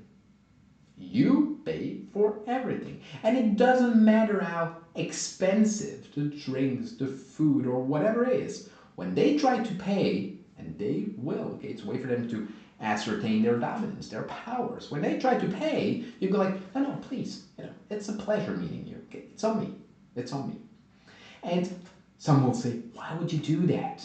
Now, of course, when I say it doesn't matter how expensive things are, if they order $10,000 bottles, you are in a problem. So try to control the environment so that even if it's expensive, it remains within the realms of what you can afford. But it's on you. And as I said, it's not about the money. This move, it allows you to level the dominance field, okay? to at least smooth it out, to assert yourself as someone confident, capable, and worth their time and respect. Just think about it. If they are not the ones after you, because if they are after you, it's another dynamic. Of course, let them pay. But if they are not the ones after you, if you stand to gain more than they do you really think that they will trust you with big sums of money if they have to invite you like a child? Right? Or do you think they will connect you with their high level network, knowing that their connections, will have to pay for you and take you around like a little kid? How does that make them look good by association? So again, paying for everything. It is not about saying, I'm your financial equal. Unless you actually are, then I have another rule. The rule for me is if you are financial equals, whoever gets the most value out of that interaction, that person foots the bill. So if I'm providing a lot of value and that someone is learning from me, he foots the bill. That's my expectation. And if they don't, I will foot the bill, but I also know that they didn't respect my time, or it's lack of respect, and I will not spend time or giving free advice out any longer. But anyway, that's something else. Paying for everything is not about saying I'm your financial equal, because unless you are not, and they know it, and you both know it. But if you are not financial equals, it's not about pretending you are. It's a subtle power play. As I said, it's about showing confidence, respect, and that you are not intimidated by their status or by their wealth. It's a move that somehow says, I'm here to bring value, not just take it. And I would say that more importantly, it also ensures that you don't come across as their lapdog, to put it politely, because no one respects the lapdog. And trust me, I've been in some high spheres with really people having way more money than you can imagine. And I've experienced this firsthand, I would say 10 years ago, with someone I got along with pretty well. And one day that person said to me, oh, you know what, I'm going to LA, just come with me and fly with me. And at that time, I didn't really have the money or the budget to spend to, just flying to LA and spend time in LA and whatever. And so that person said, oh, it's okay, I take care of it and no problem. And so that person booked 2 tickets, first class to LA. And we went into the lounge and all of that. And, I felt a bit uncomfortable. I didn't really like that. But also the thing that happened is, so we took that flight, and it was a great flight, and we landed in LA, and I could feel that after a few hours, the respect that person had for me started to decay. That person started to talk to me differently, to treat me differently, and at a certain point made like, some kind of derogatory comments that I really couldn't stand. And I was like, okay, so now I'm the bitch. Right? That person pays, I'm the lapdog, just to stay polite. Long story short, I said to that person, we were driving in that person's car, a Bentley, and I said, you know what, stop right here. Get on the side of the road. I got out, I took my luggage, I spent 3 days in LA, a week in LA. Anyways, and I flew back, and I never spoke to that person anymore in my life because I said, I am not your lapdog. Anyway, long story short, no one respects a lapdog, and trust me, if they have to pay for everything and they are really way outside of your league and they have money and they're used to buy everything and everyone, at a certain point in time, that feature, that aspect of their personality will surface. Now, level 3 of networking is expensive. And I would say it's the final boss, right, if you are into video games. But level 3 is where the game changes completely. And that is host events. Host events. That's next level. And yeah, trust me, it's expensive. And some people will say, oh, but just use sponsorships if you can. Or, it's not the same. It has to be your event, your house party, if your house can handle it. But regardless of the venue, it needs to be a good one, but it must be your name, your brand, your control. That's how you truly level up. Again, it's a later stage. You don't want to host and blow a lot of money on a super fancy, event to invite people that are not of very high value, because you've got all the intermediate steps for that. But the easiest way to bring value to people is by putting them in contact. We've said that already, making connections. I also believe that that's the ultimate level to networking. It's indirect more than direct. Well, the steroids version of that is when you do it at scale. And here is the key. You need to do it at scale in a non-boring way. It must be entertaining. And if you have speakers, because it all depends on what kind of event, they shouldn't be just interesting, or polished. They need to be cutting edge. Real insights, the best people, not pitches in disguise, no fluff, no boring stuff. Now, without going all Gatsby, okay, but it's about, you could say it's about creating an experience. Something people want to be a part of, something they will remember and talk about. Maybe not for years, but even if it's for weeks, that's how you make an impact. Now, of course, selection is important. As I said, who's gonna present something? Who's gonna entertain? But the most important of it all, who is on the guest list? Is it high value enough? Are they compatible, or are they someone complementary, or they're total opposites? Think about the alchemy of the experience. All of that is important. But hosting your own events, that's the ultimate power move. It's entertainment, it's social proof, it's status. You are the master of the room, the ultimate connector. So you are the person of high value. Now, don't forget, make it about you, not your business. Okay? Even if your business pays the bill, people connect with people. Okay? Not with brands, not with logos. So keep the focus, your focus of that event, your thread, personal thread should always be building relationships, delivering value or entertainment. Don't pitch. This is not the place. Don't pitch. Okay? Experience value. Okay, now here is something else I would say real quick, but networking, it's often overlooked networking is about taking chances when they come your way.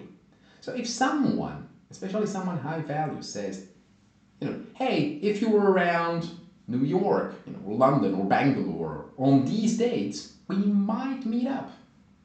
What do? Well, I'm going to tell you what you don't do. Don't start pressuring them for, exact or guaranteed dates or, time slots. That will not work. Okay? If they are high value, by definition, they are very busy. And if they don't insist on locking an exact date, what will you do? What will you achieve when you do that? You will kill the vibe. So instead, just say something like, well, I'll probably be around. Be chill. Let it happen. Okay? That's how you play the game.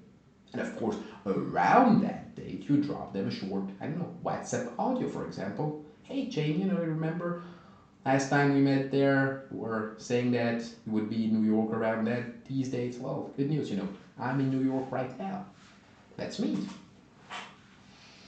Now, building on that, remember what I've said, and we're going to expand on it now. 99% of the time, people want things from you. That's just how it is. Everyone thinks for themselves. So nobody's going to sit there and say, oh yeah, we are all going to make lots of money with this. We are all going to benefit from this. No. So it's up to you to think mutual benefits. They will not. So your mindset should always be, how can we reap mutual benefits? Don't expect them to think that way, or even to, naturally see it. It's on you to connect the dots. So many people get frustrated. Oh, I did this and that. Always think one step ahead. It's on you. It's not on them. Okay? You can build a plan based on how things should be, or you can build your plan based on how things are. Well, I go with how things are. And 99% of the time, people want things from you. And if they have nothing to give for that, the better. So if they want something from you, you will need to figure out what. What is it that you can provide that they want, and what do they have, or what can they provide that you want? Okay? If you have that picture in mind and you can connect the dots, it will be easier to connect the dots. If you don't know what it is that you want or what it is that they want, you're shooting at random. So if they are, how can I say that? If they are lower down, lower status, and again, I say this really without being derogatory. Okay, I am lower down than many people I network with. Okay, but if they are lower down and you are the one thinking about mutual benefits, think about ways to flip that in your favor. What can you get out of this relationship? And it can either be now or later. Okay, always keep the bigger picture in mind. And depending on where you are and the time frame and the window that will define how the level of energy, time, effort that you will invest in a relationship. But if they are lower down, think about how you can flip that in your favor now or later. Now, and I will get back to that later, if they are higher up, which is usually where you network, you need to understand that whatever you have to offer, they're probably going to try to exploit you, at least, to some degree. And that is fine. A lot of people have this silly, you could say, self-inflated conception that I deserve to be treated as an equal. I'm super smart, I'm this, I'm that, and whatever. Stop. You can either camp on your moral high ground, or you can prove your way up. And that's a choice. It's really first principles thinking. If you are currently in a position where people can try to exploit you, well, that's because the power balance doesn't work in your favor yet. Okay? So take that as a fuel for your ambition. Not something to get angry and rage about. Use this anger if you feel it, because I can understand that you would feel it, but use it to push yourself forward, not to hold yourself back. Okay? That kind of rage that I haven't, or I had, or still have, when people try to exploit me to a certain level, I'm thinking like, okay, how can I use that to level up as quickly as possible, or even level up, you know? So, you know, when someone is, by all objective metrics, higher up, your job, or only job, is to prove competence and make yourself likable. So be exploitable to a certain degree. Okay, so let the initial benefit be in their court, because once you prove your value, that dynamic, trust me, it can shift quickly. You should never forget that. That can help you with, you know, calming that rage if you experience that rage, but also understand their perspective. Important people are asked for favors all the time. All the time. They are being courted all the time. And most of that time, when they are being courted or, you know, asked favor, it's out of interest, not because of genuine admiration. And those people are not stupid. They know this. So what you might see as, you know, them trying to exploit you could actually be a filter that they use, you know, to see who comes through, who is worth their time, who is worth their energy, who's worth their money. Because all of those assets are limited. Okay? Your time, your energy especially. Money may be less limited, but still. Now, of course, some of them may just be, you know, very obvious motherfuckers, right? Trying to exploit you in ways that are obviously not acceptable. You should never discard that theory. You should always remember there are limits. Okay? There are limits to the degree to which you can be exploited. Now, how do you define them? And I think, you know, I've covered that rule already, but maybe quickly. The limits are defined by the fact that you cannot and you can never look desperate or embarrass yourself. So if what they're gonna get from you puts you, or if that's what they want, if it puts you in that position, you know, that where you look desperate or where you embarrass yourself, red flag. Or, again, don't discard that hypothesis. Maybe it's another test on their end. Okay? They might just be trying to evaluate how worthy you are. If you have values, if you have limits, and the backbone to stand your ground. Yeah, sometimes, and some would say it's a very tricky strategy. Yeah, but the world is tricky. So, and the higher you get up in their spheres, the more wolves they are. So the more they need to adapt and adjust their strategies, you know, to face the realities of their world, of their circle of influence and the next circles of influence. So it could also be a test, and they are trying to evaluate how worthy you are. If they can, you know, just crush you or make you look like a fool, well, they're probably not going to invest their money in you, because they know you may crumble under pressure and you will not safeguard their money, right? So trust me, there is way more to high-level networking than what meets the eye. Okay? There is way more than what people, you know, who know nothing about it try to teach you.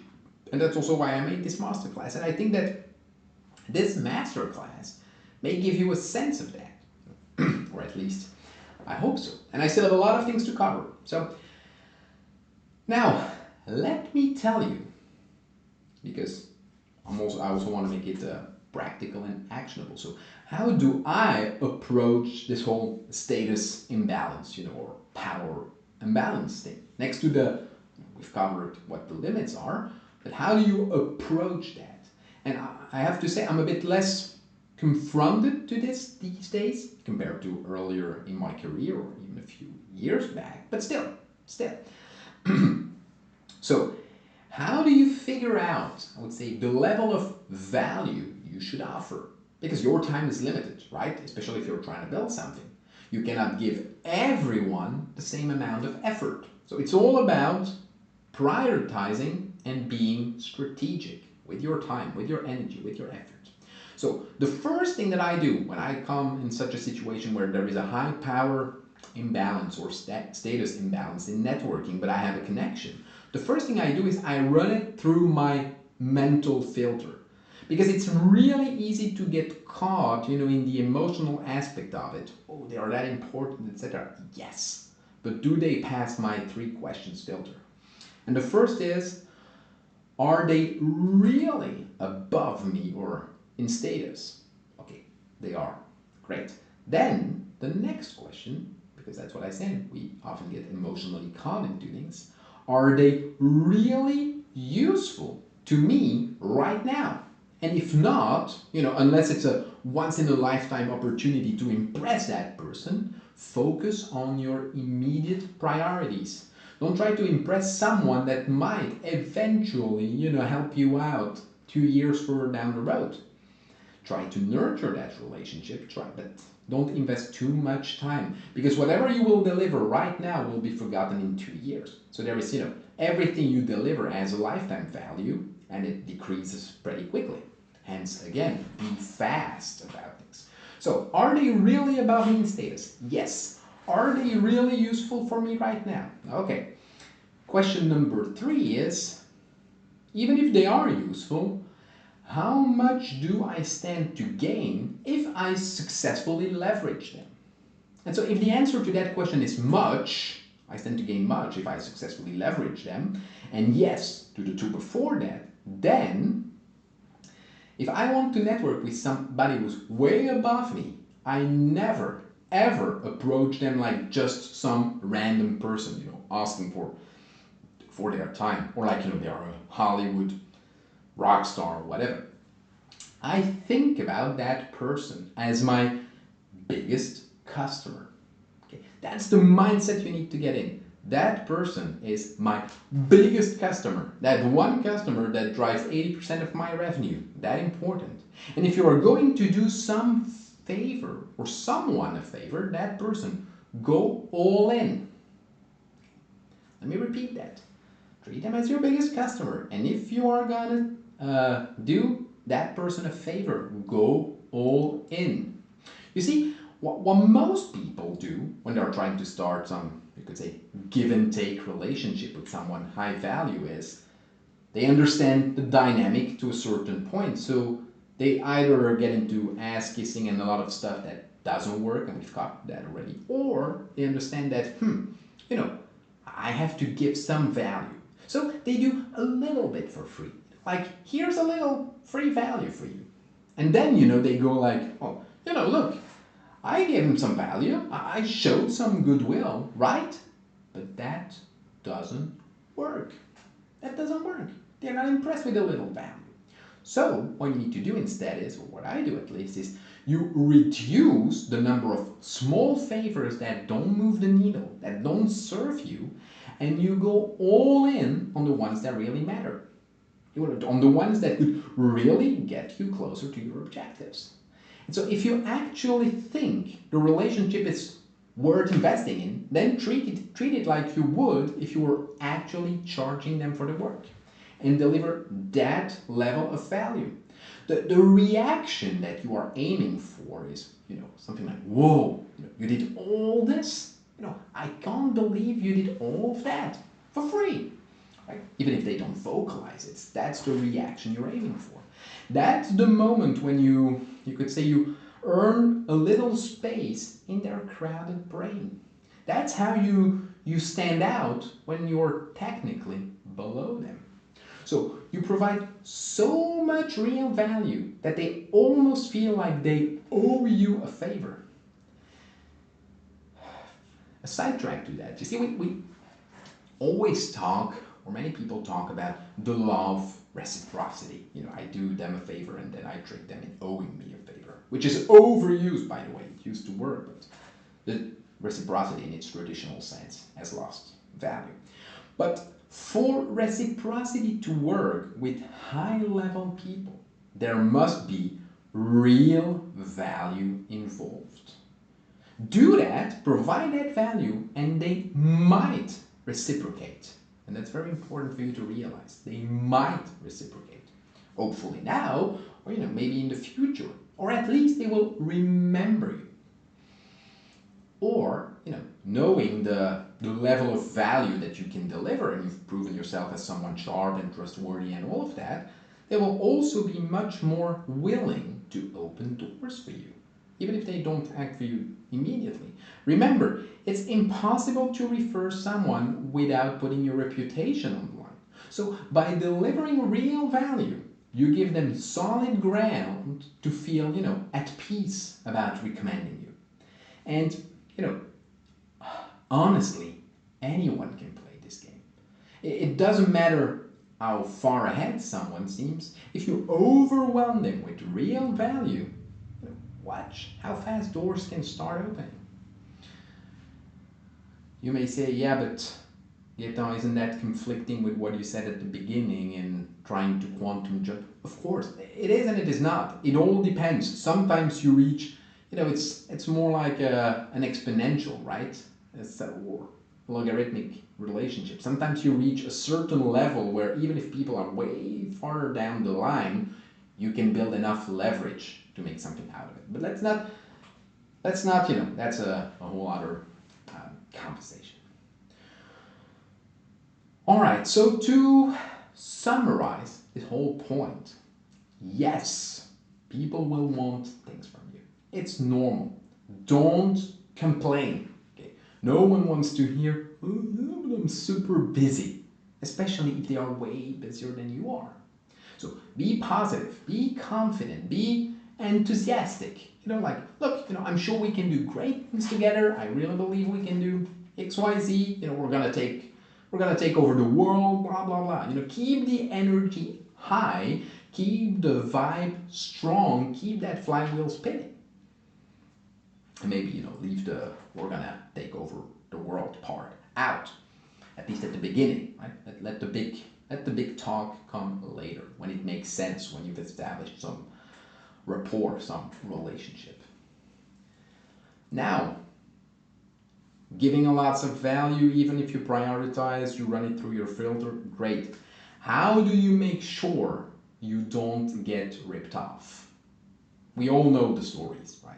I got ripped off already. I mean, we've all been there, and we've heard some scary and eerie stories. So how do you make sure you don't get ripped off?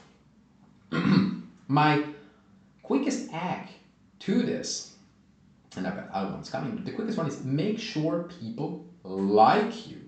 Okay, most people are not absolute psychopaths. They don't want to rip off someone they genuinely like. Okay, some will, of course, but most are not like that. And it may sound basic, but it works. Think about it. Think about someone you really like, even if you're not, a scammer or a con or whatever. But how would you feel if you had to betray that relationship, someone you really like? You would choose someone else way quicker than that person. So, number one, you don't get ripped off by making yourself likable. Number two, of course, don't be naive. Okay, that's basic advice, but you know the saying, right? If it's too good to be true, it probably is. So trust your instincts. Stay sharp. Sometimes we want to believe things because if they turn out to be true, the upside is, gigantic. Yeah, if it's too good to be true, it probably is. So don't be naive. Second rule. This gets me thinking, linked to all of that, the how to not get ripped off, or even just how to avoid wasting your time or getting your hopes up with pathological liars or bullshitters, begs the question, how do you spot bullshitters? Now, again, I'm not going to make friends with the first one on how you spot bullshitters, but hey, Number one, as a general rule, and yes, there will always be exceptions, but as a general rule, the quickest and easiest way to tell if someone has money, so that's one aspect of bullshitters, but the car they drive. You know, and I know it sounds materialistic and all, but it's a reality, okay? I don't know many investors, you know, or people with real money and big accomplishments driving a Mazda. Don't get me wrong, I have nothing against Mazda. I think they're great cars, but I'm just saying it's not exactly the default go-to brand for millionaires or, you know, highly successful people. And of course, there are many people, that's the flip side of it, that are driving a nice car while, you know, living paycheck to paycheck or, you know, with their credit card maxed out. True. But if someone claims they have money or they imply it, the car is a strong first clue. It's not definitive, you know, but it's a good starting point to judge if their story check out, or at least if it makes sense. 2, another solid clue to see if someone really has money is look at how, you could say, how relaxed they are about it, how chill. I know a lot of people who actually have money, way more than I have, probably even way more than I ever will. And most of them, they don't feel the need to, you know, constantly talk about it or show it off, you know, or prove it. So they are usually calm, composed, you know, again, and not caring about it. It's the ones who are loud about it and you need to question. Red flag. You know, and you should question that regardless of whether they really have money or not. So what do I mean by that? If they do have money and, you know, and they are constantly talking about it and, you know, they feel the need to show off, are these really the people that you want to partner with? You know, someone loud, flashy, constantly trying to prove something? So question this. And on the other hand, if they feel the need to show off, there's also a good chance that they are bullshitters. Either way, it's a red flag. Now, aside from checking if someone really has money or not, and, you know, success in general, if they claim they have money is a side product of success, right? A byproduct of success. So usually checking if they have money implies all the rest. But aside from this, let me give you, I would say, my 2 favorite techniques to spot bullshitters in networking and in life. And I think it's pretty easy. So let people talk. That's rule number 1. Let people talk. Take in all the information that you can. You know, too many people feel the urge or, you know, the need to jump straight into the specifics when someone is telling something. Don't do that. Funnel them. So on the top of the funnel, you ask questions that push them, you know, to go broad. Let them share their ideas, their reasons, their motivations, you know, the stories, the accomplishments, all of that. Let them talk. That's the upper part of the funnel. Gather every bit of information that you can. Then challenge them. Okay? See if they check out. You know, you can do that. There are 2 ways to do that: on the spot and afterwards.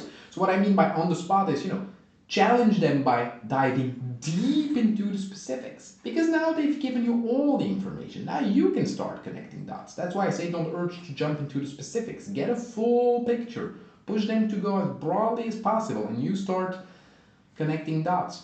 And then you challenge them. You dive deep into the specifics, and there you need to pay close attention. The usual tells are, you know, inconsistencies. Once they will get into the specifics of one particular element, it may conflict with other things they've told you, you know, on the top of the funnel. So pay attention to inconsistencies. Pay attention to vague answers, right? Or pay attention to the stuttering, right? Especially if they were very fluent before that. Pay attention to the over-the-top claims, the shortcuts, or a very common bullshitters technique is the attempts to redirect the conversation, right? They will try to take whatever loophole and redirect the conversation. Don't let them escape, okay? Push through. And sometimes it may feel very uncomfortable, but push through to get to the bottom of the funnel, because at the bottom of the funnel, that's where the truth comes out, right? And so that's the on-the-spot part. The afterwards part is, yeah, you know, if potentially someone is an important connection, do your homework. We always talk about due diligence in business. I've already talked about this, about LBOs and all of that. But due diligence extends beyond business. So investigate them online. You know, there's not always much, but is there something, anything? Do you know people who know them? You know, people that speak highly of them. Do their stories align with what you find? And I'm not saying, you know, go full Sherlock Holmes on them. Okay, some people will have very established credentials, but if not, or if your gut tells you something is off, listen to your gut. So that was technique, I would say, number one. Funnel them. Encourage them to deliver the whole story, listen, and then put them, and then ask questions and dive into the specifics. Number two, the second technique, and it's actually very related to that, but if someone tells you things that are, you could say, obviously weird, or, you know, obvious lies, or highly inconsistent, put them on the spot, right here, right now. Don't let it slide. Don't let people lie to you or waste your time and money. Again, those are precious assets. So doing this is hard at first, okay? We are not naturally programmed to do that, to call people out. Okay? Quite the opposite, actually, you could say. But doing so will also forge you a reputation. It will forge a reputation. And again, reputation is key. So, you know, most people who know me know that I'm very, at least I like to think so, that I'm very caring, that I'm, you know, cool, you could say. I like to think that I'm a nice guy, right? But I can also be very harsh, very blunt when needed. So no bullshit. I hate it. And some people love that trait, some hate it. That's not a problem. In the end, if you do it without arrogance, you know, if you strike a good balance in your personality, well, it will definitely help you avoid falling, you could say, into the bullshitter's traps. So it's about, see it like that, it's about respect. Really, you know, it's both for yourself as a person. Don't let people obviously lie to you.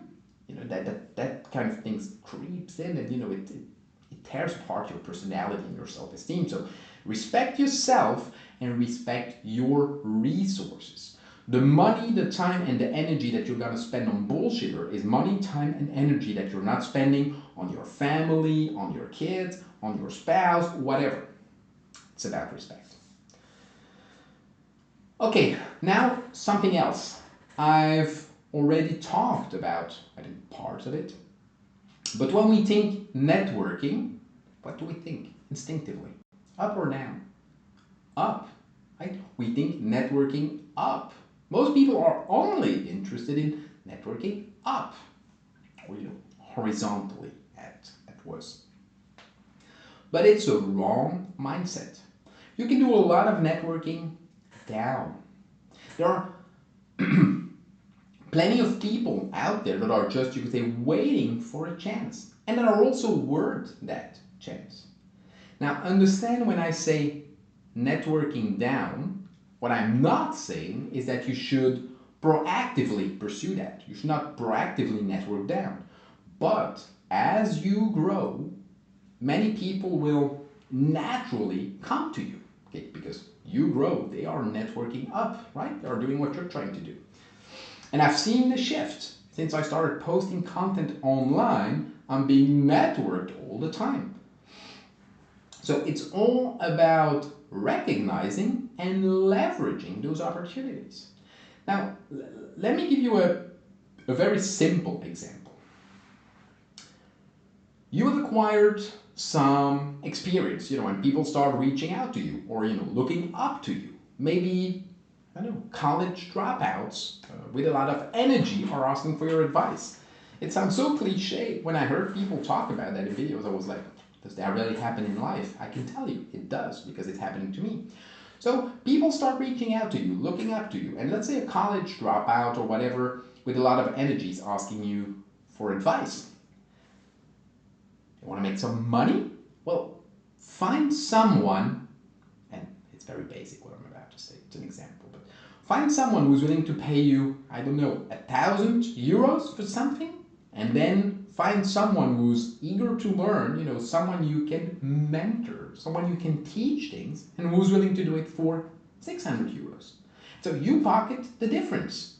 They gain the experience, you know, and the client gets the job done. Everyone wins. And you would be amazed by the number of opportunities that are out there.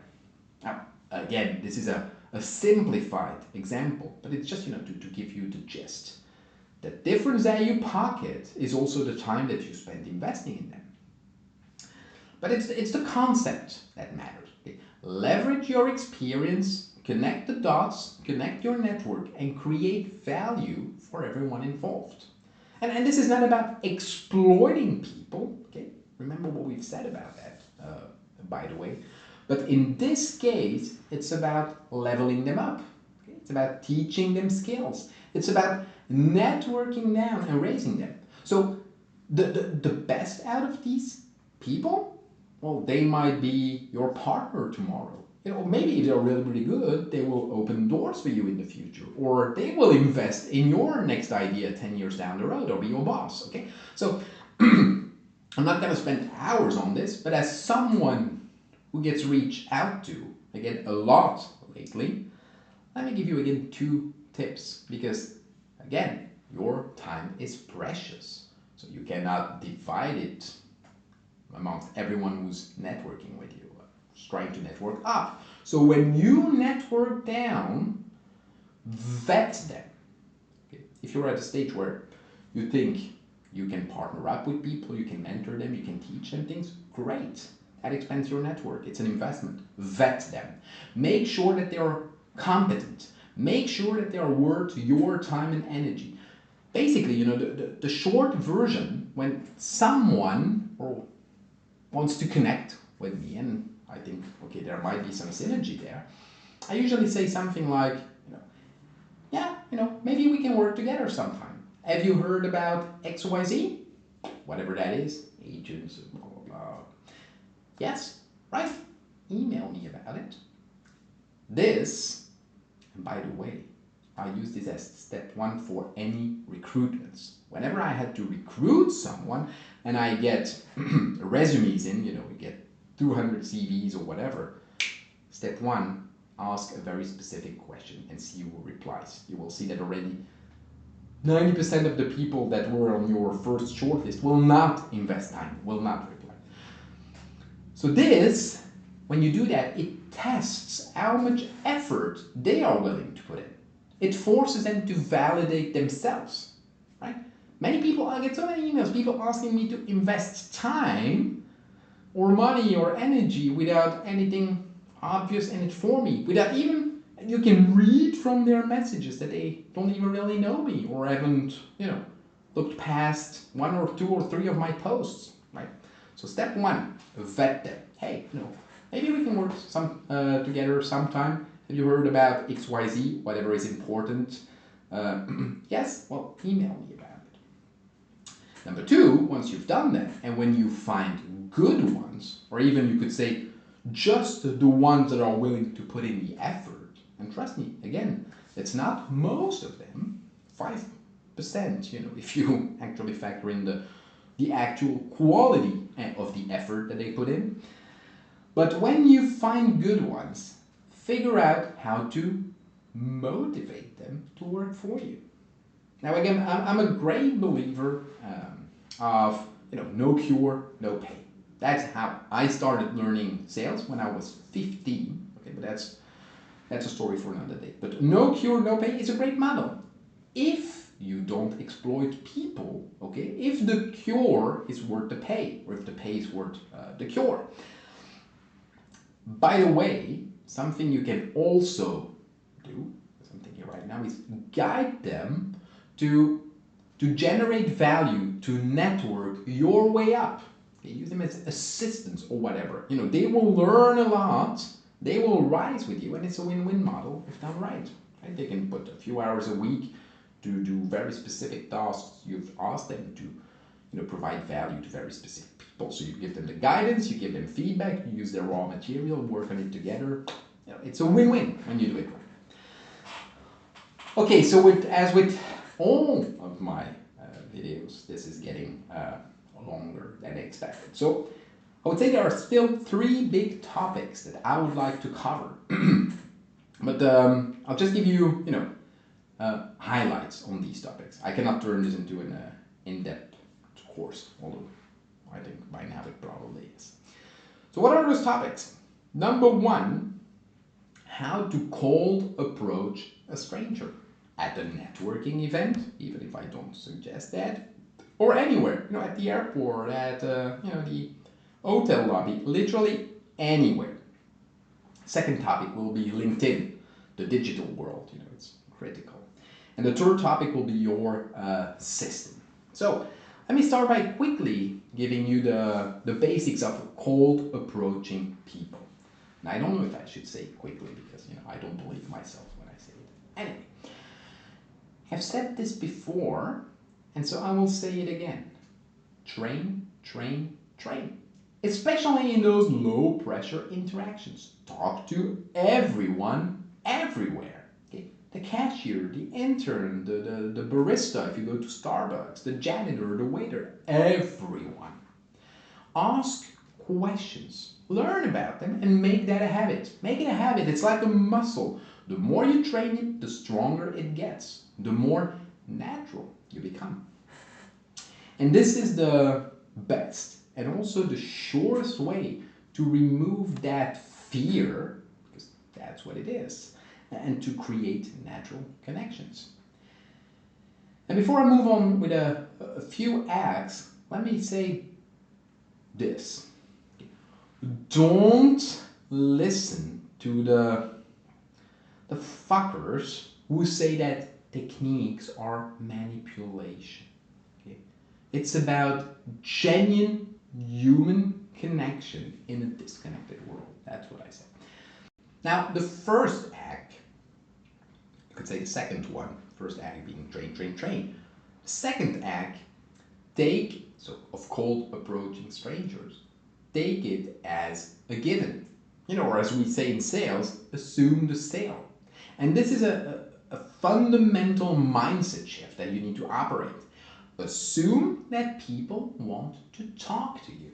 Okay? So what do you do? When people want to talk to you, well, you walk up with confidence. Okay? I started this masterclass by covering how important confidence is. So don't hesitate. Don't cast that vibe. Okay? Don't give off the vibe of maybe I'm bothering you. You know, is this really a good time? Because what you're implying is because I'm not that important, you know. I can just disappear as quickly as I came. Don't do that. People can feel it. It's true in sales as well. They can feel it in your body language, in your tone of voice, in your gaze, you know, everywhere. And that kind of, I'll say the word, self-deprecating energy kills the vibe instantly. So confidence is key. Don't downplay yourself.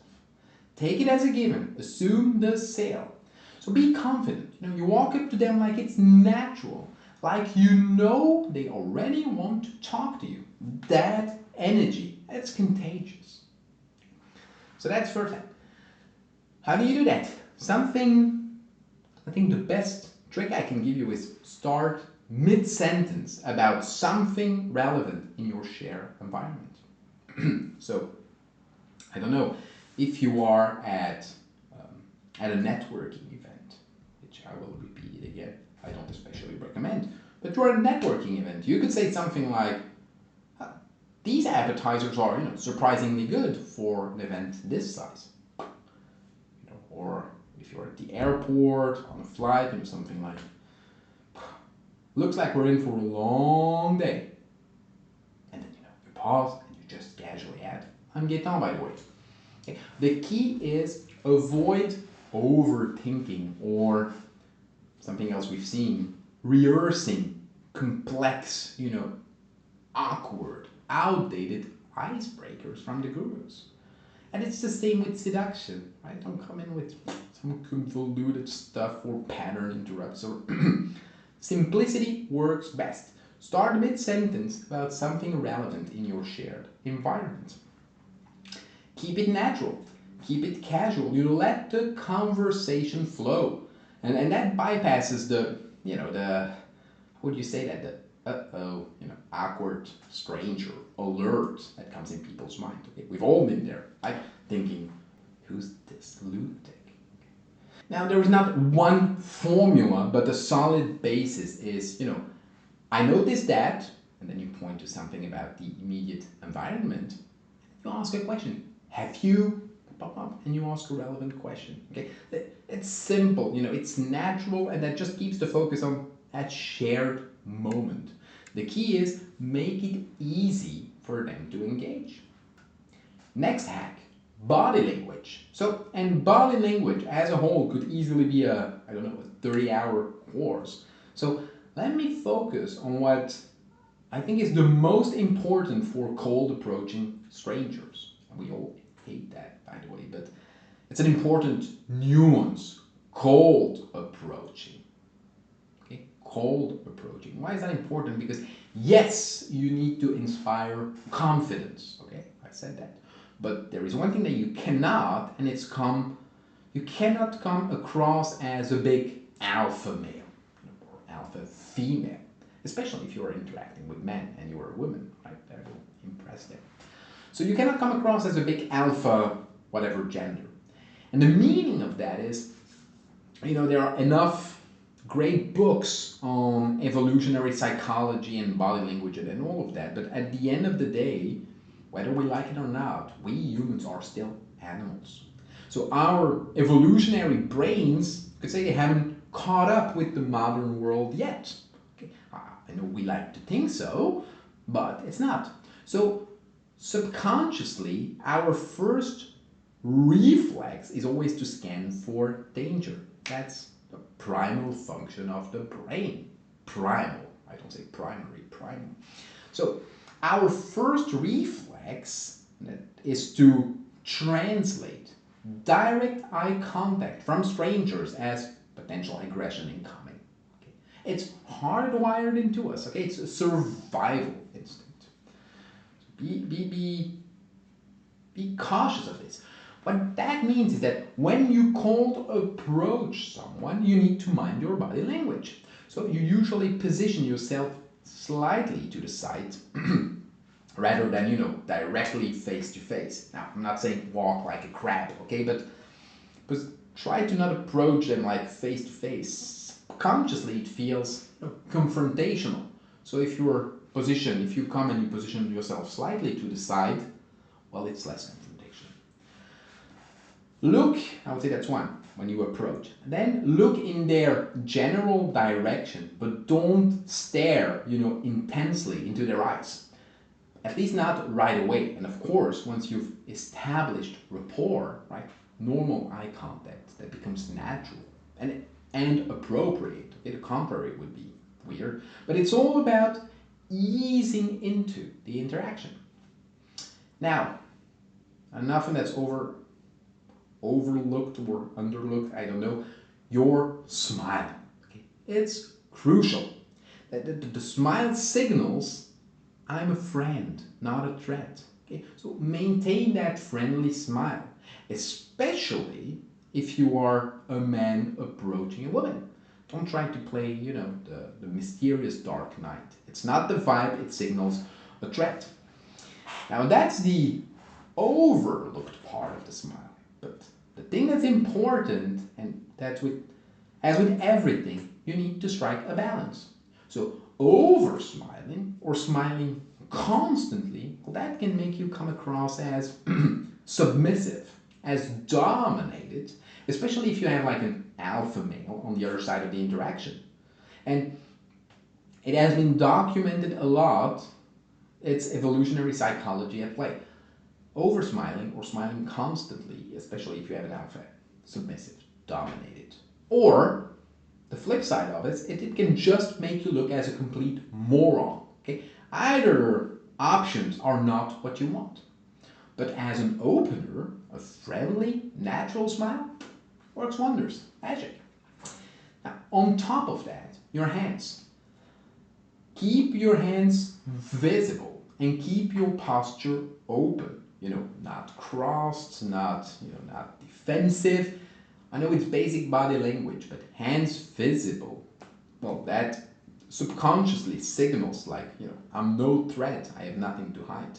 And, if you appear as cross or defensive or your posture is not open, subconsciously again, you're signaling discomfort, maybe even hostility. So open, relaxed body language, that makes you approachable and non-threatening. Speaking of non-threatening, use a non-threatening tone of voice. Moderate volume, regular pace. Those are two key components of your voice. The pace and the volume. Of course, depth and all of that also play their importance. So being too loud can signal aggression, and not loud enough can come across as, insecurity. So you want to strike that balance. Calm, confident, steady. And finally, again, it's about mirroring and all of this stuff, but match their energy level. It's not about mirroring their pose, like if they do like that, you do like that, and that's all P&L, and it might work, but it's too complex to train. Match their energy level. That's what you should focus on. It's easy to keep that tracker in mind.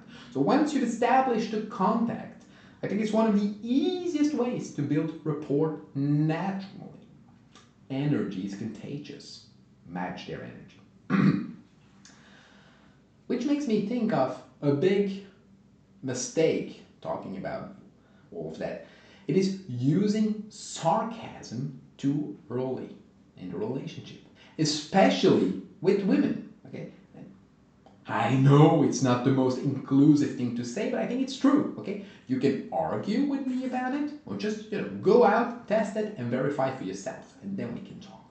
But using sarcasm too early, regardless of whether it's a man or a woman, avoid sarcasm too early. Because it can come off as hostile or passive-aggressive. And you don't even know if it's a kind of personality who can deal with sarcasm. I like sarcasm. I know many people who don't. My wife doesn't really.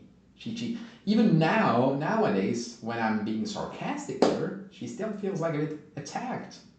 Why are you being mean to me? I'm like, I'm not, right? I'm just being sarcastic.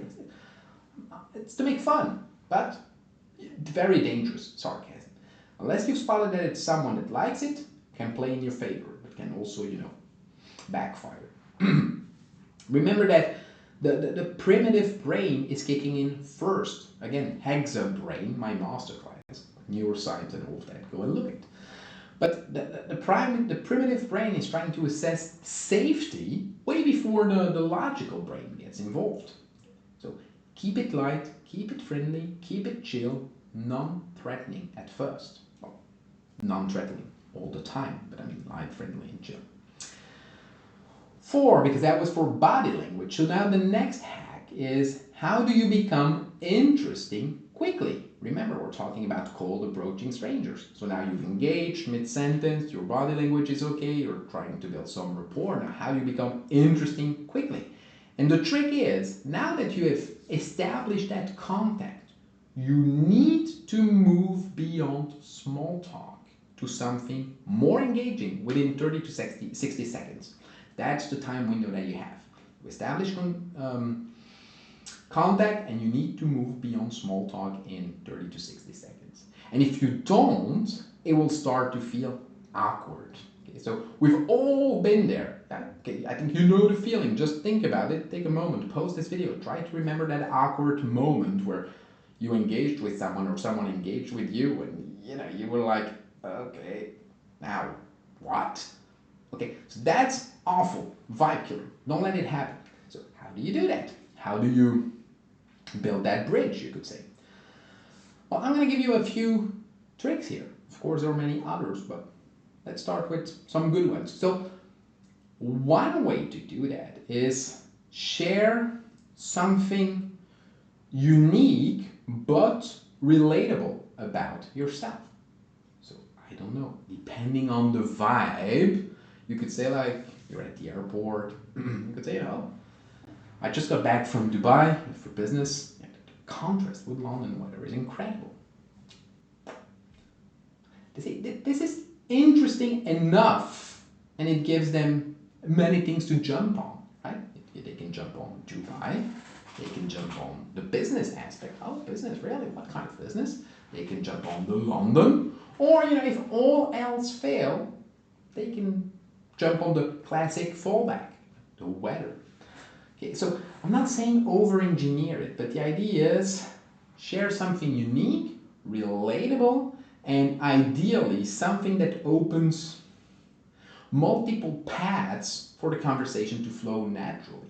So instead of trying to focus, to channel the conversation in one way, that bridge, you build it by giving the conversation many paths to flow to. So when you do that, you try to broaden the option. Don't narrow them down. Okay? Give them several ways to engage. First hack. Another way is comment on something specific, and it can be about them, right? That's sometimes even better, or, you know, something that they are wearing or doing or whatever. So like, oh, that's an interesting necklace, right? It reminds me of, you know, traditional crafts that I saw in Peru. Okay? It's very typical of that region that, I don't know, borders with Ecuador and Colombia, whatever. You know, something even more straightforward. Oh, you know, I love your watch. I collect vintage watches, and you know, yours remind me of my of the one that belonged to my grandfather. Same mechanic. You open multiple paths. The necklace, you know, Peru, crafts, the border with Ecuador and Colombia, if they've not been to Peru, but maybe one of these countries. You know, same. Their watch, you know, can open a story. You collect watches. It's all a story. Your grandfather, whatever. It's that mechanic of opening multiple paths. That's how you bridge that gap and become interesting quickly. Speaking of quickly, you know, another way that comes to mind is ask questions that naturally get the conversation going and that give you could say, something interesting or useful to work with. What brings you to this conference?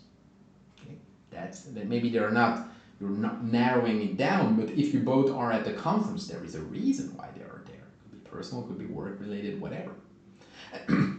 And if you want to narrow, broaden the paths, you can casually add something like, I don't know, I'm looking for potential partners for my sustainable farming project. You know, we're entering in the third phase right now, whatever that means.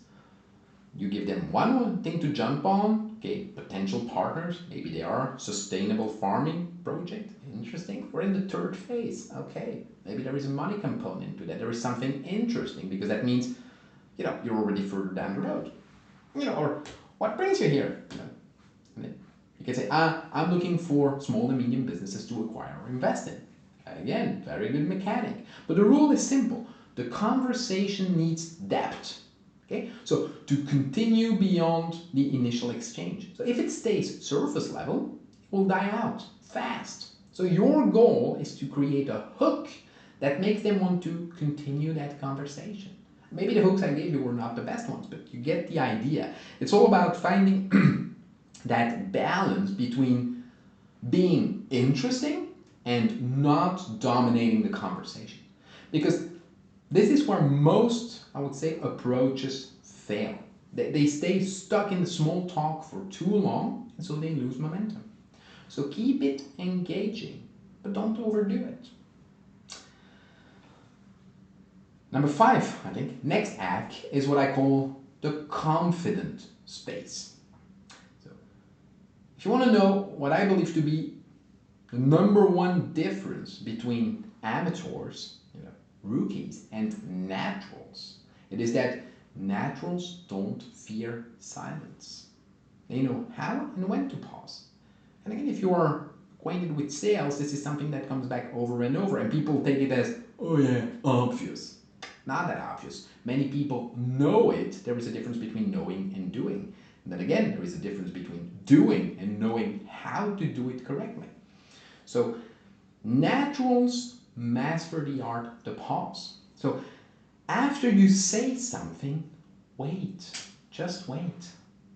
Don't rush to fill the gap. Give them a moment to collect their thoughts and respond, even if it feels like forever. In that kind of new interactions, a few seconds feel like minutes. But pausing, it shows confidence. It's almost like, I'm going to exaggerate, but it almost shows ownership of the room. It shows you are secure, you are in control, you are not desperate for validation. So don't fall into the trap of nervous rambling or pitching too soon. Okay, I used to talk non-stop out of nervousness. Let me tell you something, long story short, it never worked. So when you pause, you're actually saying, without saying, I'm comfortable here. So it gives them space to actually process and respond. And remember that someone who has to fill every silence comes across as insecure. Just watch. Just watch people who are doing that, and just watch people who are great at conversation. Right? They know when to pause. That's a common thread amongst all of these people.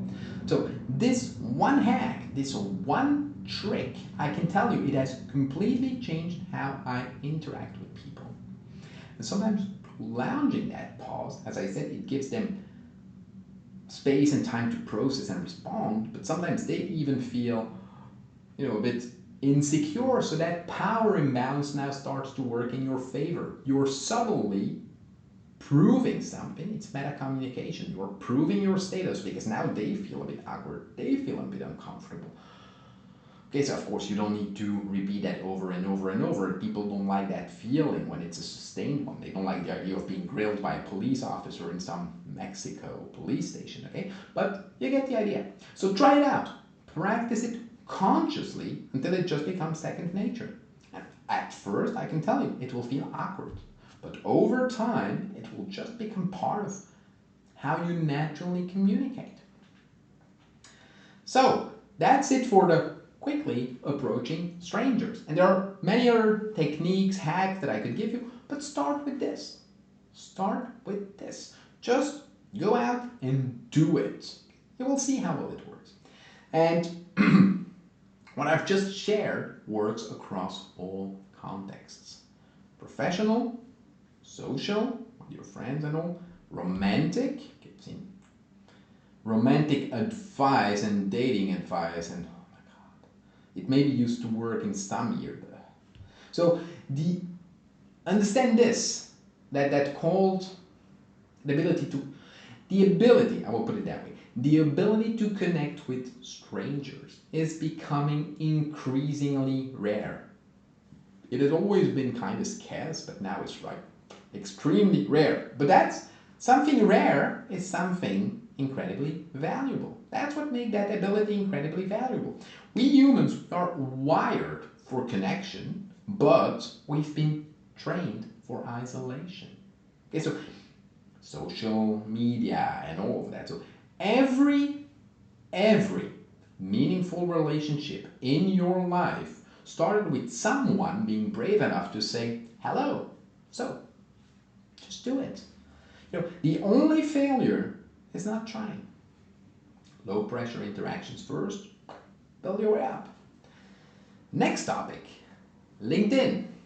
So, as I hope everyone gets by now, the digital world is absolutely everywhere and critical in 2025 and beyond. Okay, it's only gonna accelerate. So if you are not leveraging it already, you are falling behind already.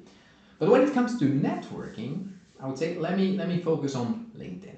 Okay, so starting from this postulant, the question then becomes, how do you build a solid network on that platform? Like, How do you make new friends? How do you build and grow your connections, existing ones? How do you create a network of supporters? And even maybe the basic one, how do you get sales? Which, let's be honest, it's either getting, I'm torn on that one. I think on one hand, getting sales on LinkedIn is getting really hard or really easy if you do things differently, if you know how to do it. Now, this is not a sales course, but let's break it all down.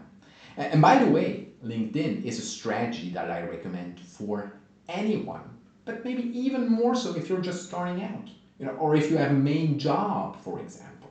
Because LinkedIn allows you to build a network anytime, anywhere, during your lunch break, after work, or whenever you have a few minutes to spare. It's networking on your terms, anytime, anywhere. Think about this. It's really powerful. Also, LinkedIn is the only place on earth that allows you to network at scale and again reach anyone, no matter the level, anywhere. Okay, you want to network in Mexico, you don't need to take a plane, land in Mexico, trying to find your way to something. No, you can do it on LinkedIn.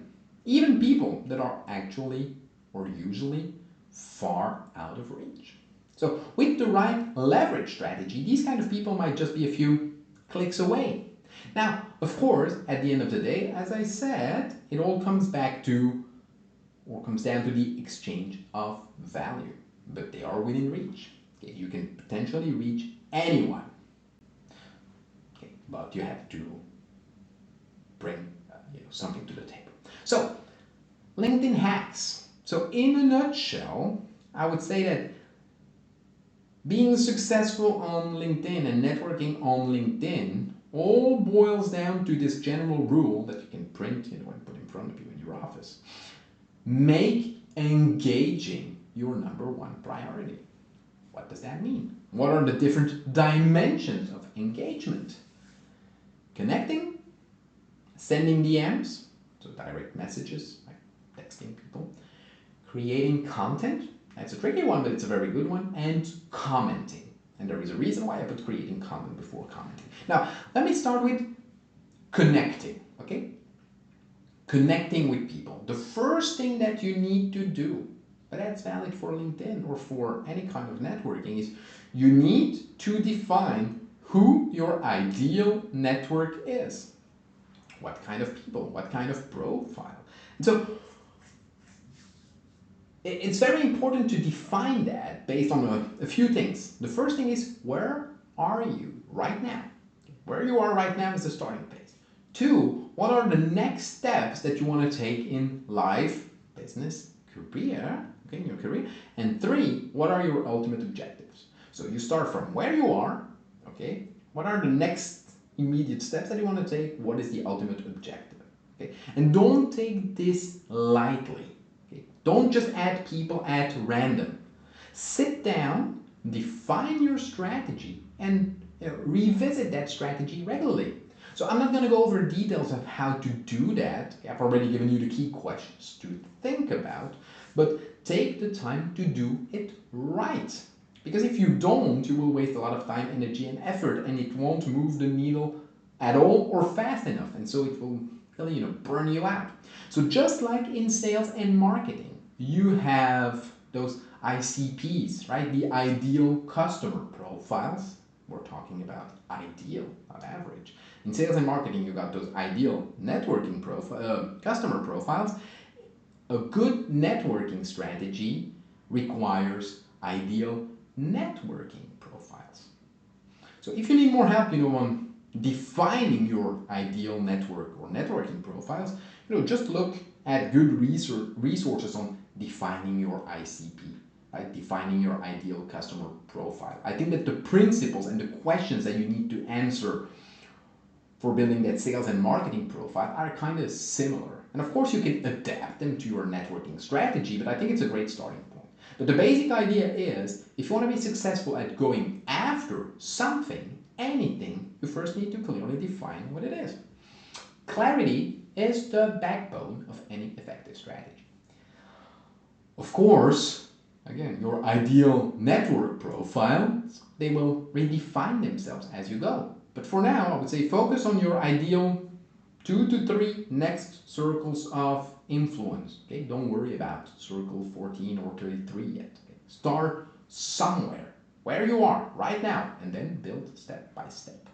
So, once your ideal networking profile is defined, you need to start connecting, which is the first one. Don't go random. Set a rhythm for yourself. I would recommend to start by sending at least 10 personalized connection requests per day. Okay. By the way, just a tip, but for high-level profiles, weekends and evenings work like magic. They're way more engaged. They're scrolling late at night or on Sunday, whatever. You get noticed.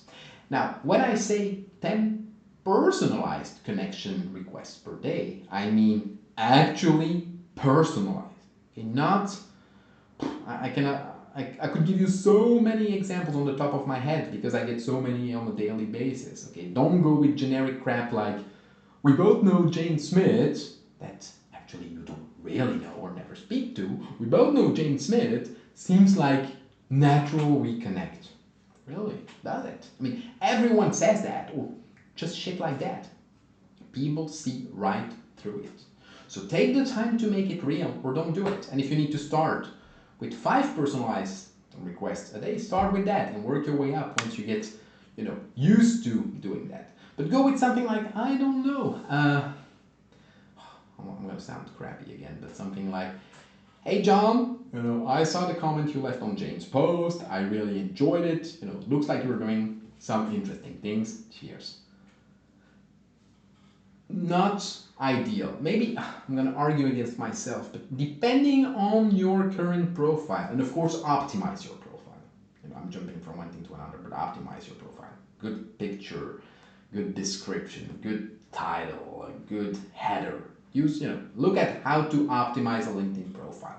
Look it up, do it. Okay, don't look at one website, collect a few websites, ChatGPT the results, come up with the ideal way. But it has been proven that if you have a good profile, on average, sending an empty connection request works better than a personalized one. So I might go against what I say. You can send personalized one, but make it really personal. I think the example I gave you is not good enough, but it's a good starting point. Make it specific about what you liked in the comment, what you think about this, ask them a question. Anyways, once they accept, it doesn't matter what kind of connection request type you used, once they accept, once the connection is established, there are no different routes to go down to. You need to start the conversations and to apply networking principles. So that's key, think about what you're gonna say next. Because that's the beauty of online, right? You have time to think. It's not on the spot. So use that to your benefit. And so your ideal follow-up or first message is meta communication. Right? So it embeds several clues, it embeds several messages. Remember the example I gave you earlier with the banker from London, okay? You want in that communication, if I had to give you a recipe, checks at least, you want to subtly signal something about yourself. That's important. 2, you want to trigger their curiosity. And 3, you want to position yourself as an interesting equal, looking for either advice, although that's sometimes a bit too early in the conversation, it can be done, or looking for their opinion on something that you know or a spot that they care about or they argue about or engage about. So you want to subtly signal something about yourself. Is that in your message? Yes, no, rewrite it. 2, trigger their curiosity. Is it good enough? Yes, no, rewrite it. And then you want to position yourself as an interesting equal, looking for advice or their comments or their opinions. And 4, when they reply, it is now your turn to add value and interesting perspectives in the exchange. It's your turn to add value. It's a give and take. It's an exchange of value. The principle holds when it's online. Okay. So that's key. And don't be offended if 50% of the people don't reply. Many people just accept because they want to grow their network, and then when there is time, effort, and energy involved, even if they think your message is good, they're like, oh, nah. And the higher you, right, I mean, the more value and status you accumulate over time, the more people will want to engage with you, of course. Because think about it, sometimes people always say, okay, interesting, I don't have the time, do I stand to gain something from this person? They will do a quick scan, right? And so if the quick scan says, no, okay, it's not personal, at least, and you will get better at it the more you do it. As I told you, it's exponential, and you'll also get better at it mechanically. Okay, the more you raise your status, the more value you accumulate, the better you will get naturally. But exchange of value, add something interesting, perspectives. That's how you keep the conversation flowing and meaningful.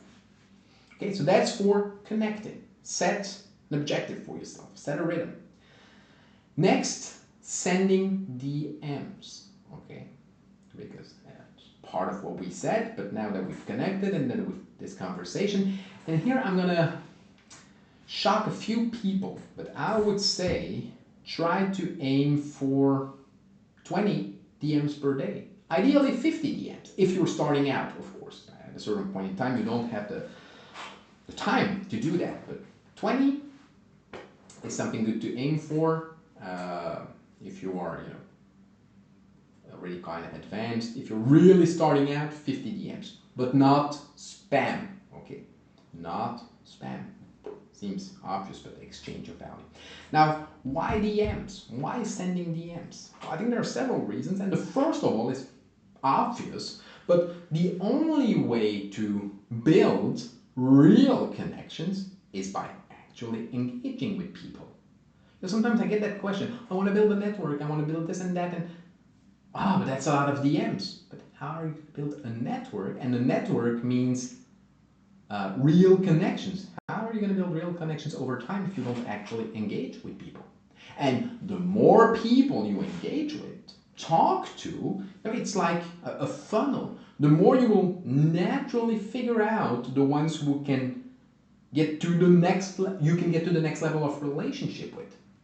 Because never forget, when it's digital, many tend to forget, but these are real people. So they are not just like pixels on your screen. So treat them like that. So that was number one. Number two, the second reason for integrating, I would say, DMs in your networking strategy is that when you start posting content, which I definitely recommend, and I'll quickly get back to that, but when you start posting, the people you DM, they are, one, psychologically more likely to engage with your posts. Okay? And when they engage with your posts, because you're in a relationship, so all of a sudden they see Gaetan posted something, I'm gonna like, comment, share, whatever. And when they engage with your post, your content spreads further. Your reach increases and faster, further and faster to new audiences. So by doing that, you're also building your credibility along the way. So that's the first reason. When you DM with people, one, psychologically, they are more likely to engage. I think it's a simple but a super effective content strategy, even an hack. So these strategies add up. Okay? You get to build relationships and it boosts your content reach. Number two, on top of the psychological reason why people engage, there is also, you could call it an algorithmic reason. When you DM or interact with someone, your posts, they start showing up at the top of their feed. Okay, so that means that they see your posts more in priority. And there is a good logic to that. The algorithm assumes like the more you like the same posts from someone, the more you will see that person logical. If that person produces content and you like it, the algorithm will suggest more of what you like. But if you are interacting with someone, it's logical that that person is interested in you at that point. So the algorithmic reason is that when you DM someone, your post will start showing up at the top of their feed. So it's a powerful visibility hack as well. So that's just part of how the algorithm works. DMs and interactions directly boost visibility. Now, before I get into the creating content part, let me give you a few unique LinkedIn DM hacks. People often ask me, how can you send so many DMs, right? How do you manage that? Well, first of all, you need to understand that it's not a one-on-one relationship between new DMs and ongoing conversations. Okay, that would just be impossible to manage. So the reality is probably closer to 40-1 or even less. So meaning that 40 DMs that you send after or either the first DM or one or two messages, they will die out. Okay, so that will lead into 40 DMs, one ongoing conversation. Okay, and there is a reason to that. Okay, because sometimes it just won't click. Okay, you won't feel the click, or they won't feel the click with you naturally. Two, sometimes they will filter you out. They will say, okay, I don't see it right now. There is not the value. I cannot get anything. They will filter you out. Sometimes you will filter them out. Okay? They're just not your ideal networking profile, which is a combination of where you are, where you want to be, and what are the immediate steps that you need to take. And sometimes, whatever, okay, life happens. Just think that 40-1 is normal, so don't overthink it. So that's why I say, how do you manage to do that many? It's because not every DM becomes an ongoing conversation. Now, a few hacks that I'm going to give you to get the ball rolling. Number one is voice to text batching. So basically, you just record your personalized messages while you are, I don't know, walking or commuting or doing your workout if you have enough stamina and lung capacity to do that. And then you edit and you send it in batches. So you record, you edit, and that's dramatically faster than typing. And way faster than typing everything out, and it's also really super easy to do once you get used to it. Again, it's your brain. Your brain is a muscle. Train it. At the beginning, it will be weird, and then you will get better at it. Second act next to voice-to-text batching is what I call the 80-20 templates. So once more, our good old friend Pareto had it all figured out, right? So basically, once you've been doing this for a while, you will quickly notice which kind of messages work and don't, but depending on the profile you're engaging in a conversation with, you will already have built a database of almost ready-to-use messaging templates. Okay, the more you do this, the more you build your database. So that means that that 80-20 templates means that 80% of the content in your other messages for profiles that are alike is reusable. So you will only need to personalize the 20% that actually matter, which saves time and keep things efficient. Right? Number three, it's content triggered, I was about to say automation, but content triggered semi-automation or semi-automation. So what you do is basically you set up alerts, or notifications for when your important people in your network post something. So you can go on LinkedIn and do that, activate a little bell or whatever.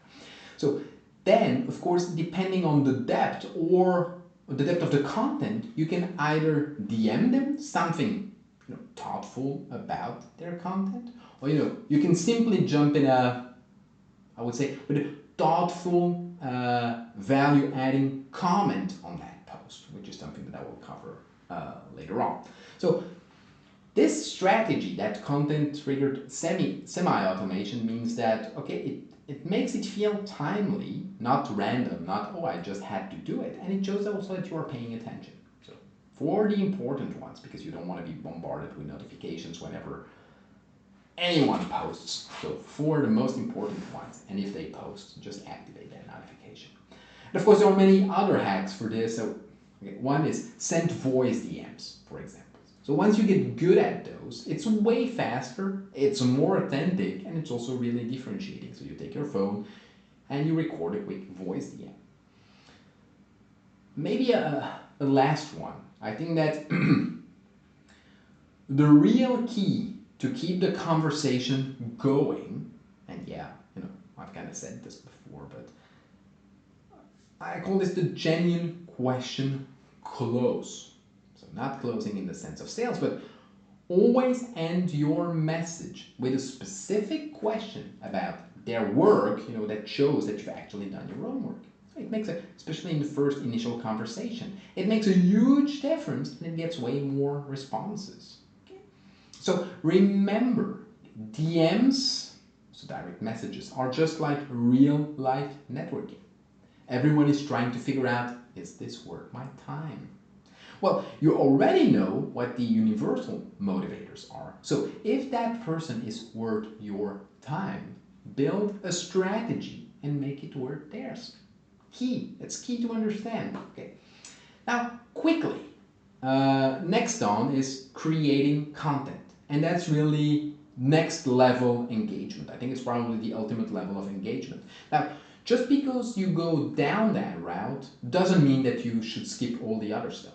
Or trust me, you will be really disappointed. So what I mean is, it's not because you start creating content that you should forego the connection requests and the DMs and all of that. Okay? Because the thing with content creation is that it takes time, it takes commitment to consistency, and it takes patience. Okay? So results, they don't show up overnight. It usually takes 6 to 12 months of sustained effort to see real impact. Sometimes to see any impact at all. So, okay, I'm not going to get into the how to create content or what type of content to focus on. So let me just tell you that if you need any more reasons to start creating content, I would say here are just a few on top of mind. One, content builds your authority. And authority is, I'd say, a huge component and accelerator of credibility and trust. When you have authority, you are also more credible and more trustworthy. Two, it's an inbound opportunity engine of sorts. So the right content for the right audience attracts decision makers or just people worth networking with. Because if you create the content, the right content for the right audience, well, what happens is they will approach you first. So that will cut down part of the cold outreach, but it will also massively improve your conversion rates if you are selling something, or your valuable conversation rates. If people come after you, they are more engaged than if you come after them. So it's basically get chased more than you are chasing. Okay? Hack typing. And I can personally testify to this. I repeat myself, but because I'm amazed by the results. Since I started creating content, I can't even catch up with the flood of requests. Literally, I've gotten to a point now where I'm looking to hire someone just to pre-screen them. Pre-screen and reply and answer and filter and whatever, but that's the power of putting yourself out there. Another good reason, it's because it's scalable trust building. Each post, if it's good, of course, compounds your perceived expertise. So it lets you establish credibility with thousands or hundreds of people simultaneously instead of one conversation at a time. And so if you're thinking, but what if I'm not good? Well, get good. Invest time. Learn. Iterate. Improve. Okay. Number 4, algorithmic network expansion. LinkedIn's algorithm works in your favor. So it's introducing you to have to say, very well matched second and third degree connections. So your first degree connections are the people you are actually connected with, and the second degree connections is another circle. It's the people you are connected with are connected with. Okay, that makes sense. And then third plus is, if you don't have one connection between you and that person. So LinkedIn is very good at introducing you to very well matched second and third degree connections. And it's not perfect, but if I have to be honest, I think it's pretty good. I've seen it evolve over time. It's gotten pretty good. So that creates some kind of continuous, you could say, pipeline of relevant relationships without you having to pre-filter them and chase them. Number 5, another reason to create content is what I call competitive insulation. And I know that many people say or prefer to say competitive differentiation. I prefer insulation. So basically what that means is that consistent thought leadership, it creates a kind of competitive barrier, right? It creates an edge, some kind of structural advantage around your professional identity. It makes you stand out. Okay? It makes it way harder for similar profiles to compete with you. Okay? It makes, don't take this the arrogant way, but it makes others look like cheaper alternatives or just, less experienced. So social proof is a strong thing. If you do thought leadership and you start gaining some traction and getting likes and comments, it speaks to people. That guy must be doing something well. Now again, this could be a 20-hour video. So let me just tell you this. If you are wondering what to do, maybe even more important, what not to do, how to do it, I will say 1, and that's key, don't go AI freak. Don't outsource your thinking. Okay, I think that the future belongs to authenticity and to omnologists. And if you don't understand what I'm saying right now, I've got some good news for you. I have made a whole video on this, I think a few weeks ago, and it's called Before He Fell, Icarus Flew. And I'm going to put the link below this video, but it's not about Greek mythology. It's about content creation in the age of AI. It's about business. Okay, so go and check it out. I think it's 100% free on YouTube and Spotify. I also told you, go and check that Hexabrain Masterclass, which is all about deep psychology. Now, linked to that, specifically content creation and on LinkedIn or any social media, I've also made another video, which was a keynote that I delivered in Zurich a few months ago about personal branding. And it's called $1 Trillion Faces. Now, if you want to know why you should do it, how to do it, what not to do, and how to stand out in a world of AI, watch them both. Okay? And start with the keynote. Start with the keynote and then go to Before He Fell, Icarus Flew. Now, last one under that category of make engagement your number 1 priority, commenting. And when it comes to commenting, there are basically 2 things that you need to understand. The first one is ask yourself this question, seriously. Why do you think people create and post content? And really, pause, think about it. Why do people post content? Now, I'm going to give you the answer, and it will seem obvious, but people post content because they want engagement with that content. Now, here's the thing. 99% of people measure the success of their content based on likes, shares, and comments. And those are also called vanity metrics for reasons, because they flatter the ego, they please, And I'm not saying that to be dismissive. That's just how it is. Now, little sidetrack, those are the wrong metrics to look at to measure business impact. But that's a whole other conversation. People post content because they want engagement, and they measure the success of their content based on likes, shares, and comments. So the bottom line is people want likes, shares, and comments. So when you like and comment, you are giving them exactly what they're looking for. You are passively building a relationship, and you get on their radar. That's one. Which brings me to the second thing that you need to know. Don't just comment at random like everyone else. Okay? Don't go for the spot on Jane or you nailed it Joe or more people need to hear this. Be thoughtful about your comments. Add value, and add value for them and for the rest of the world. You may ask, why? Because, one, why for them? No one, literally no one cares about random generic comments. So engaging in this type of commenting is a useless waste of your time. Number two, remember that networking is an exchange of value. If your comments stand out and actually add value, you stand out. So you become a potentially interesting equal, someone worth wasting time with, aka someone worth wasting time with. An interesting equal is someone where wasting your time with is worth it. The third reason for making those comments good is look, and that's maybe the strongest one, looking at the outside world now. Comments are content.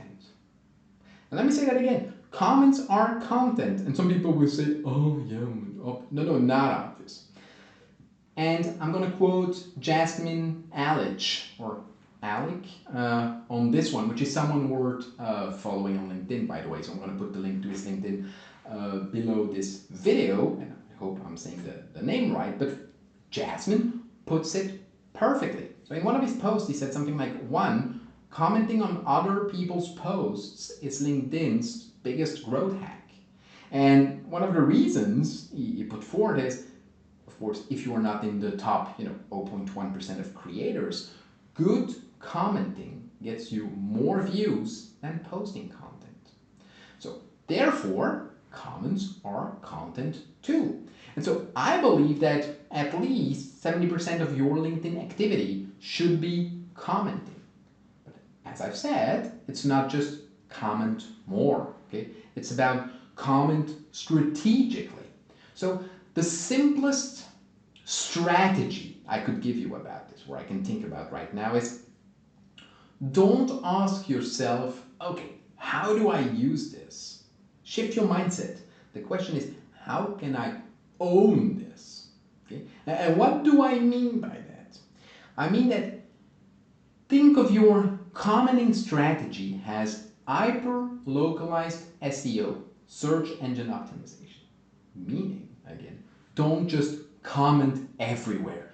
Be selective, curate. So that means engage under posts in your niche, where your expertise can actually stand out, where you can shine.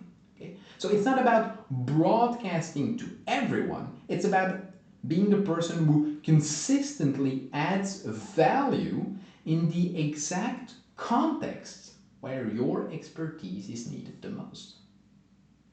Let me repeat that. It's about being the person who consistently adds value in the exact context where your expertise is needed the most. Localized SEO. And if you can avoid the noise trap, being trying to comment everywhere or just comment without adding value, you won't just be seen, you will get noticed. So you could actually sometimes shape the conversation in your space. You will position yourself as the go-to person people are looking for. Because if you comment strategically on posts that are linked to your niche and you put in the right system to follow on that, you will systematically be in the best commenters and you will get noticed. And LinkedIn recently, at least at the time I record this video, added a new feature where you now can see the number of impressions on your comments. So impression means how many people saw your comments. So if you go to your comments on LinkedIn, you will see X impressions. 1,000 impressions means 1,000 people saw your comment. And let me give you a personal example here. Okay, this is one of my latest, I would say, value-adding comments. I'm not saying it's good or not, but apparently it is, because as I record this video, this comment alone got me 357 likes. It's a comment comment, okay? And it was seen by more than 283,000 people. One comment seen by more than 283,000 people. Now maybe they didn't read it, okay? Impressions are not, doesn't mean that the content was fully consumed, but 357 likes, I can tell you it's a good number. And some people will say, oh, but the ratio, you know, so many likes, so many comments. Not everyone likes. Sometimes this one can be polarizing, so of course not many people like. But I can tell you something that way more than that, way more beyond the vanity metrics, which I talked about, so the likes and the views, I can tell you that this comment has had my LinkedIn inbox flooded, okay? Same with the connection requests. So the number, I think, of potential business inquiries or just, you know, new conversations that started with people I actually want to network with, so, you know, my ideal network profile I talk about, the numbers are just insane. Okay, and all of that came from just one thoughtful comment. I have many other very good or very well performing comments. So that's the kind of impact we're talking about here. And I'm not making this about me. I'm giving you an example. I know people will get more likes, but this is kind of good. And beyond vanity metrics, the business potential of this comment is huge. So if you are not ready to start posting original content yet, start with this.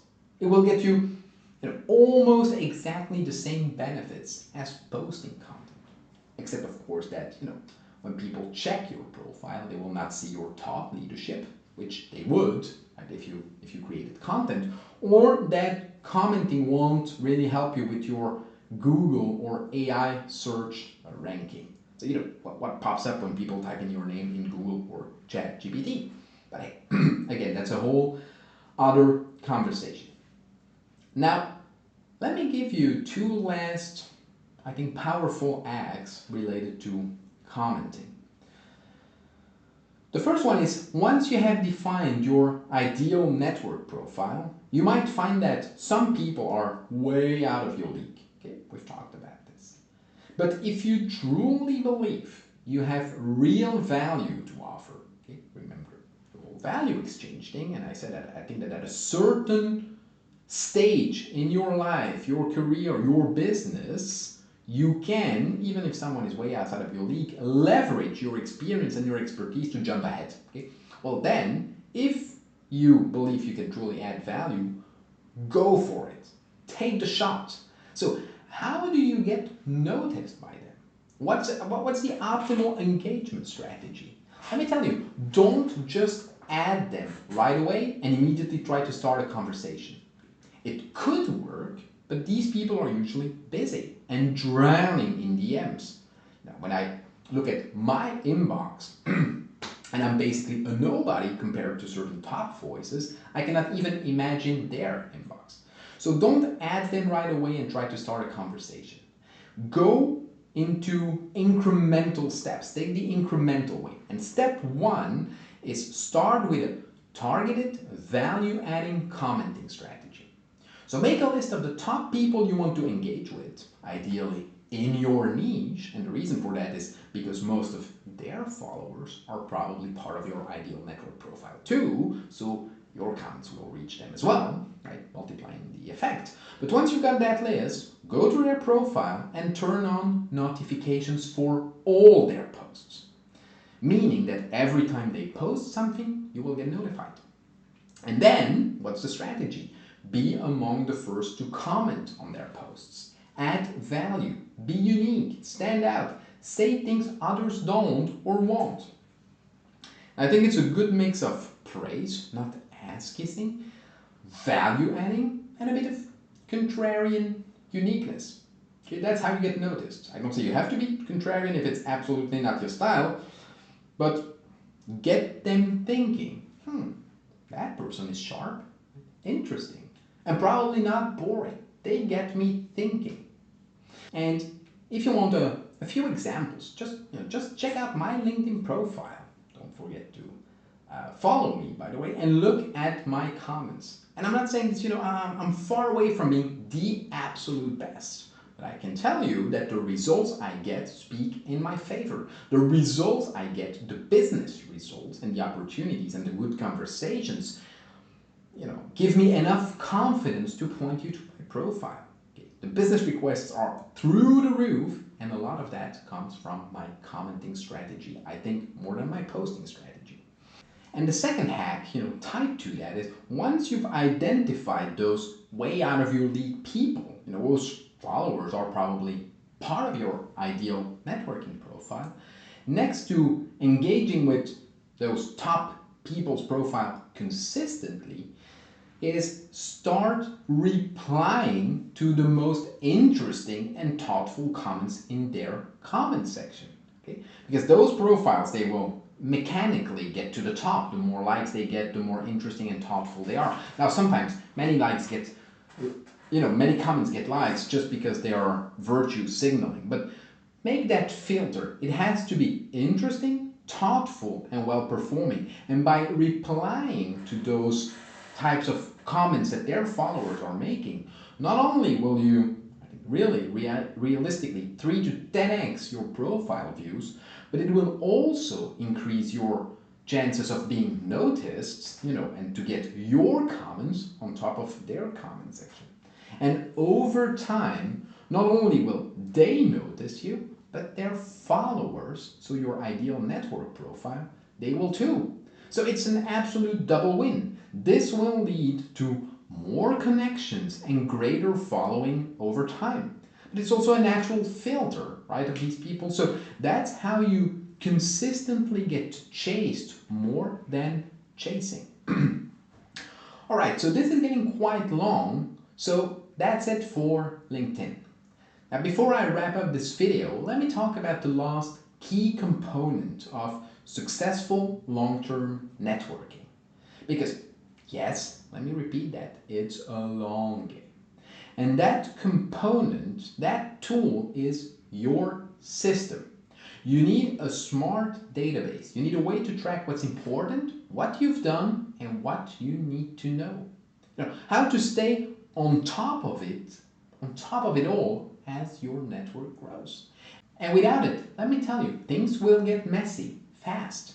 So I'm not going to get into the technical aspects. You can do this with Notion, Google Sheets, Excel, a CRM, whatever works for you. Just pick a tool and stick with it. That's important.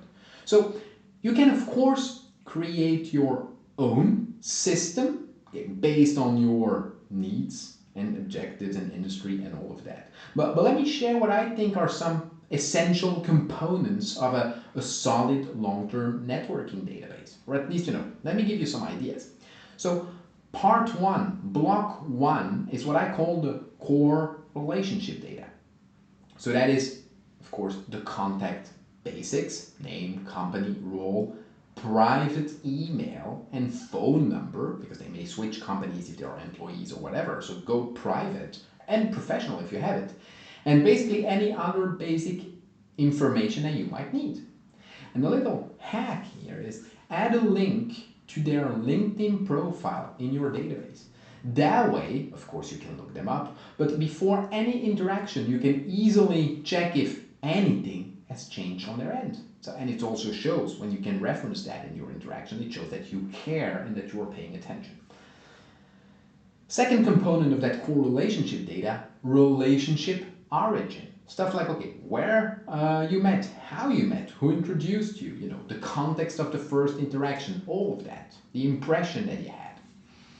Another component is value exchange tracker.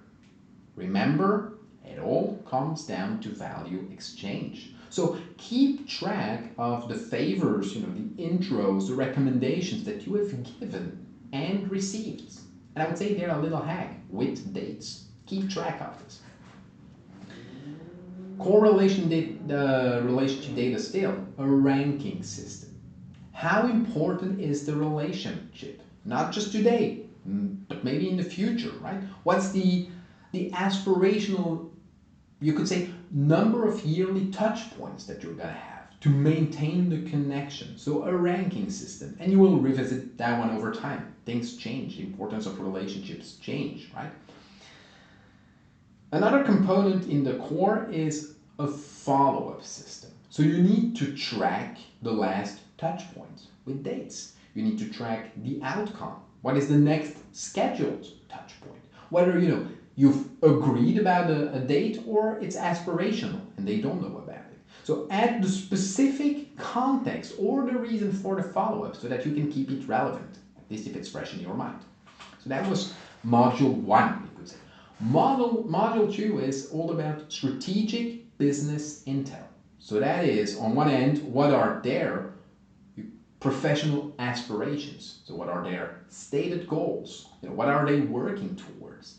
And maybe even more important, what do you believe, based on the interactions, are their real goals? Okay? Are they aligned with what they say, or do you think there's something else? Or maybe you're deep enough in the relationship to know what these goals are. What are their challenges? What are the opportunities? Okay? All of this is important. Another component is their needs. So what resources do you know they are currently looking for? Is it funding? Is it advice? Is it talent? Is it partnerships? Is it a new job? Is it something else? Whatever. What are their needs? And they will also evolve over time. Other component in strategic business intel, influence mapping. Who do they know? Okay. And it can be people that you want to know, so potential introductions right now or further down the line. But it could also be, in a conversation you spotted that it's someone they know that might be useful. For whatever reasons, like do they know a Supreme Court judge or the president's son, whatever. Influence mapping. Who do they know that you want to know or that can be useful? Another component is content triggers. So what do they care about? What are the topics they engage with the most? Okay, use that to make your next outreach meaningful and personal. I usually say don't get into politics, religion, all of that, but if those are conversations that you've had and you know that it goes well, keep that as well. Those are content triggers. Third module, that's a lot of work, okay? Personal intel. So that is, and again, you will not have to fill everything in for every person. I'm just giving you dimensions and then you fill them in, on a as needed basis.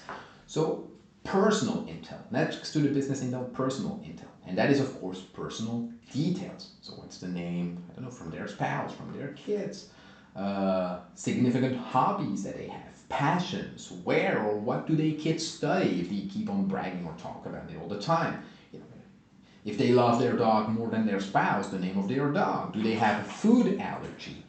Baseline, whatever is useful and that shows that you deeply care and that helps you connect on a personal level because that's what you're looking for.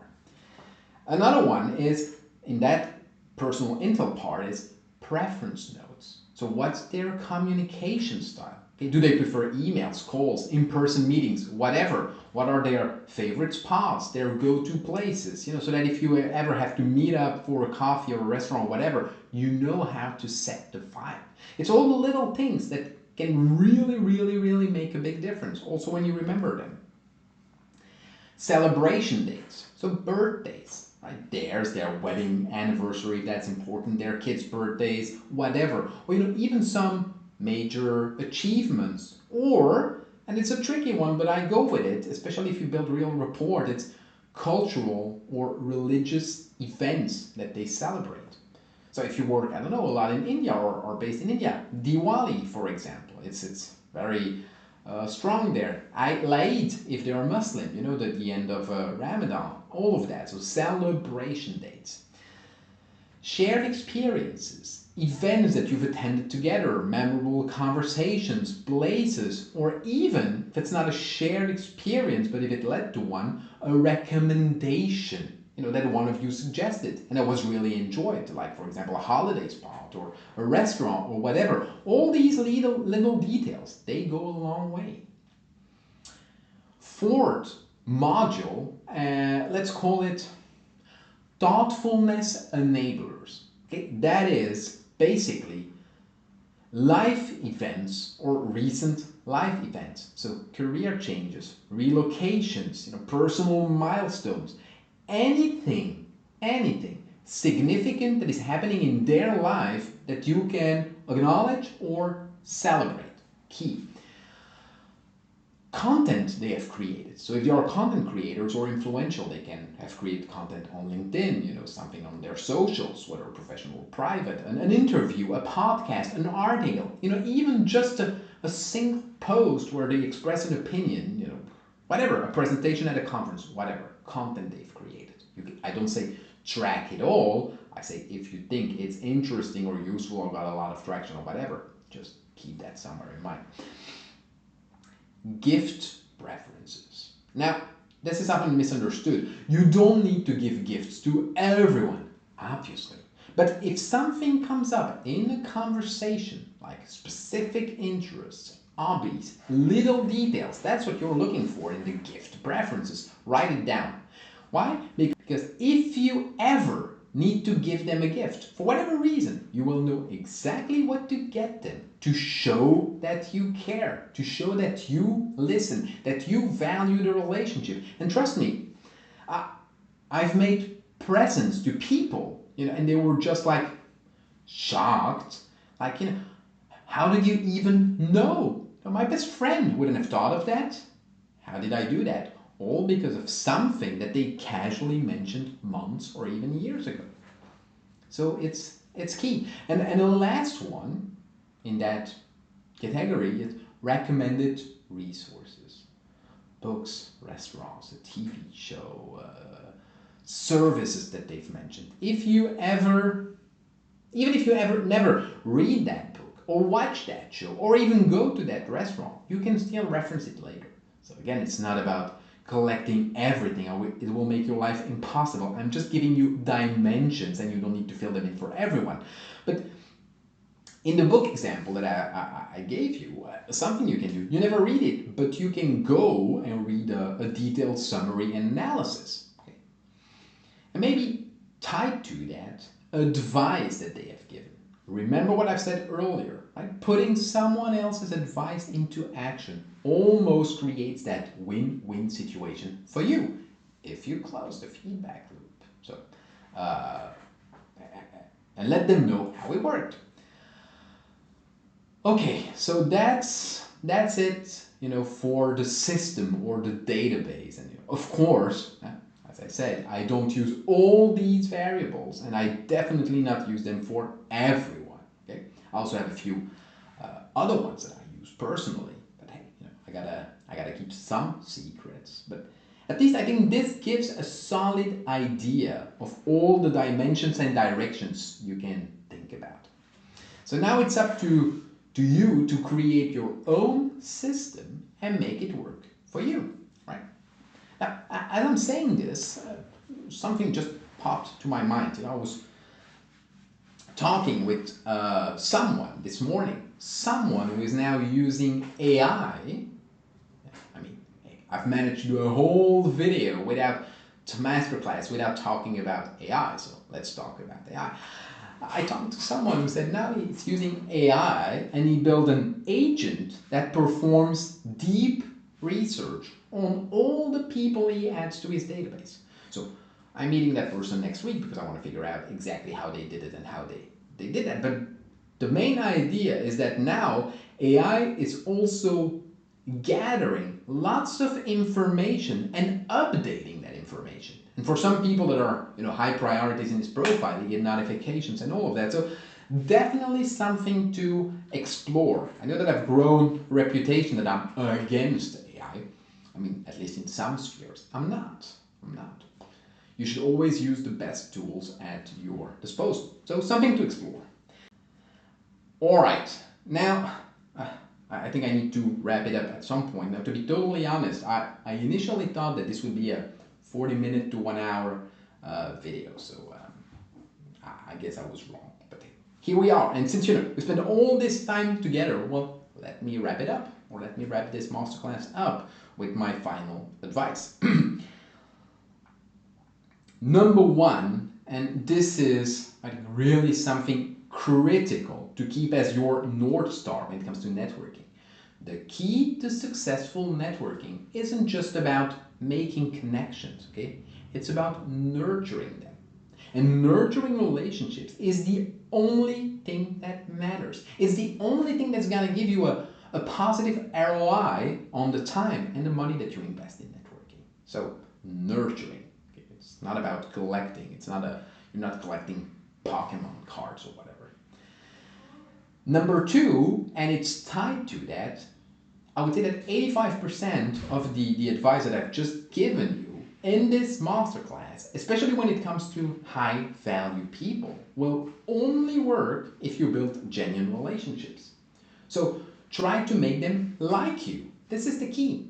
Now, make a list of people that are important and high value in your network and build a routine, to consciously stay in touch with them. It's quality and consistency. Okay, that's the mix you're aiming for, which also means that you need to be selective. Hence why I said that you need to, rank your relationship based on their current and maybe future importance, because you cannot dedicate your attention to everyone all at once. And it's also maybe not about only the highest level, so strike the good mix. It's about the path that you want to follow, but build a routine. Try to make them like you. Remember, that's one of the motivators, but this is key. So you make a list of all the people that are important and high value in your network, and then what you do is you build a routine to consciously stay in touch with them. It's about a mix of quality and consistency, which also means that you have to be very cautious about how you use your time and that you need to prioritize. Okay? You cannot give attention to everyone, not even the same amount of attention to everyone, even if you're very selective about it. So this is why I told you one of the components of your system is ranking.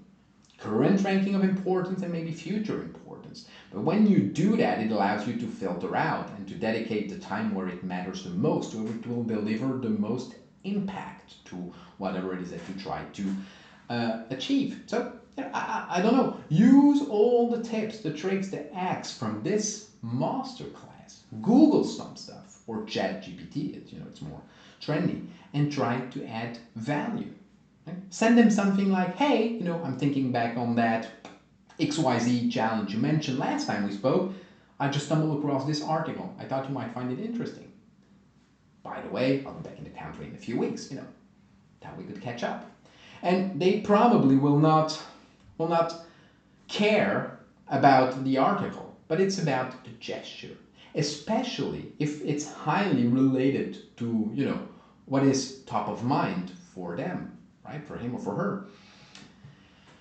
If you keep asking for meetings without adding value, well, congratulations, right? You've just become a major pain in the ass. And keep that in mind. The more high profile they are, the more extremely busy they are, and the more requests for meetings they get. So, it all builds up to a perfect storm to make you just yet another pain in the ass. So you gotta respect their time and make every interaction count.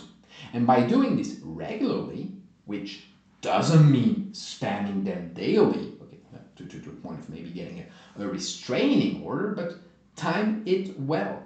By doing this at the right frequency, with the right level of quality and thoughtfulness, it will make them like you more, trust you more, and it will display some competence. Another one in my conclusion, don't be negative. I've barely touched upon this, but people want positivity in their life. It doesn't matter how doomy and gloomy it is outside. I know that sometimes I say some negative stuff. It's a different angle. It's from a content perspective, because it can be on their mind. But don't be that negative person, okay? Next one. Next to everything we've said about adding value, you need to display competence. And so all of the other positive attributes that people want to see in someone they would work with, right? They would like to work with or connect with. And people sometimes ask me, but what are these positive attributes, Gaetan? Well, you've got, I would say, on one hand, you've got the generic ones, the generic attributes, and you got the specific ones. So specific positive attributes are what you could say what matter to that person. Okay, it's context dependent. It's their goals, their values, or what they are looking for in someone they would work with. Hence the need for that database. But specific positive attributes are person-based, context-based. Now, generic attributes are positive attributes are things that matter for everyone. Okay? Like, for example, reliability. So follow up when you say you will. Be on time when you have a meeting. Respect deadlines if you've set deadlines. And above all, I would say, don't just show up only when you need something. We've talked about this at the very beginning. Another one is integrity. So don't be shady, of course, that's the obvious part, but also admit when you don't know something. Give credit to others where if credit is due, right? They want to know that you are someone that they can trust, okay, that you're not gonna screw them.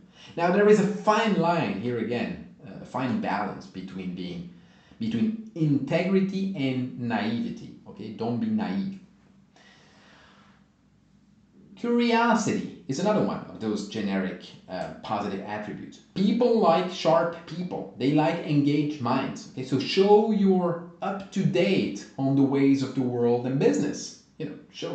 Ask sharp questions, thoughtful questions, share new ideas or concepts.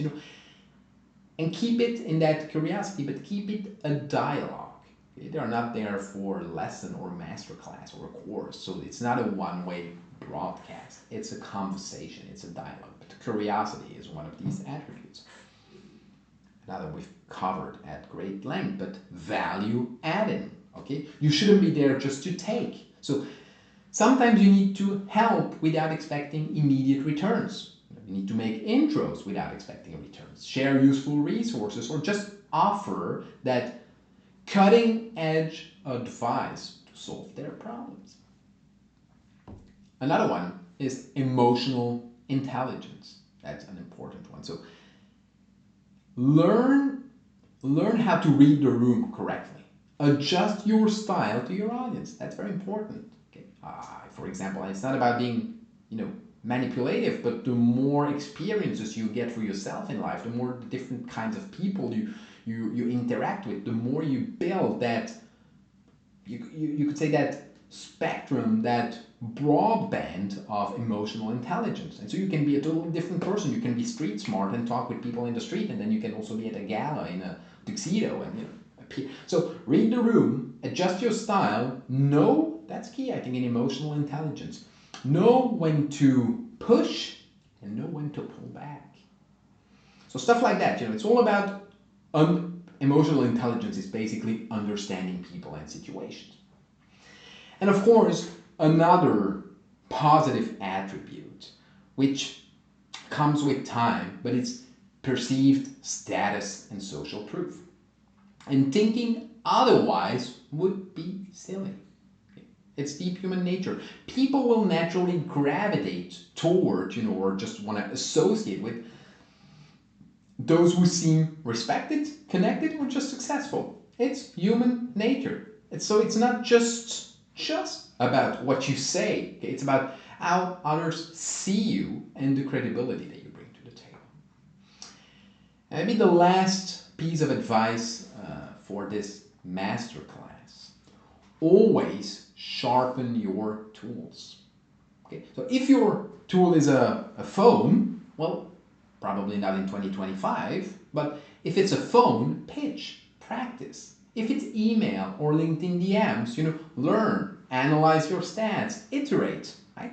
I don't know, you could even go as far as pay an excellent copywriter to analyze your texts. Once you have a few, it will be, trust me, it will be money well spent. Or just even A/B split test. Remember, it's about things like, in sharpening your tools, it's about things like your ability to speak. So speak a lot. Okay? Learn to structure your thoughts and project them. Practice cold approaching all the time, everywhere, in low pressure situations, and then work your way up. Learn from everyone. Learning is also a tool. So, let me give you a stupid but important example. So if you don't work in sales, but you have access to a sales team, Go and learn from the most successful salesperson.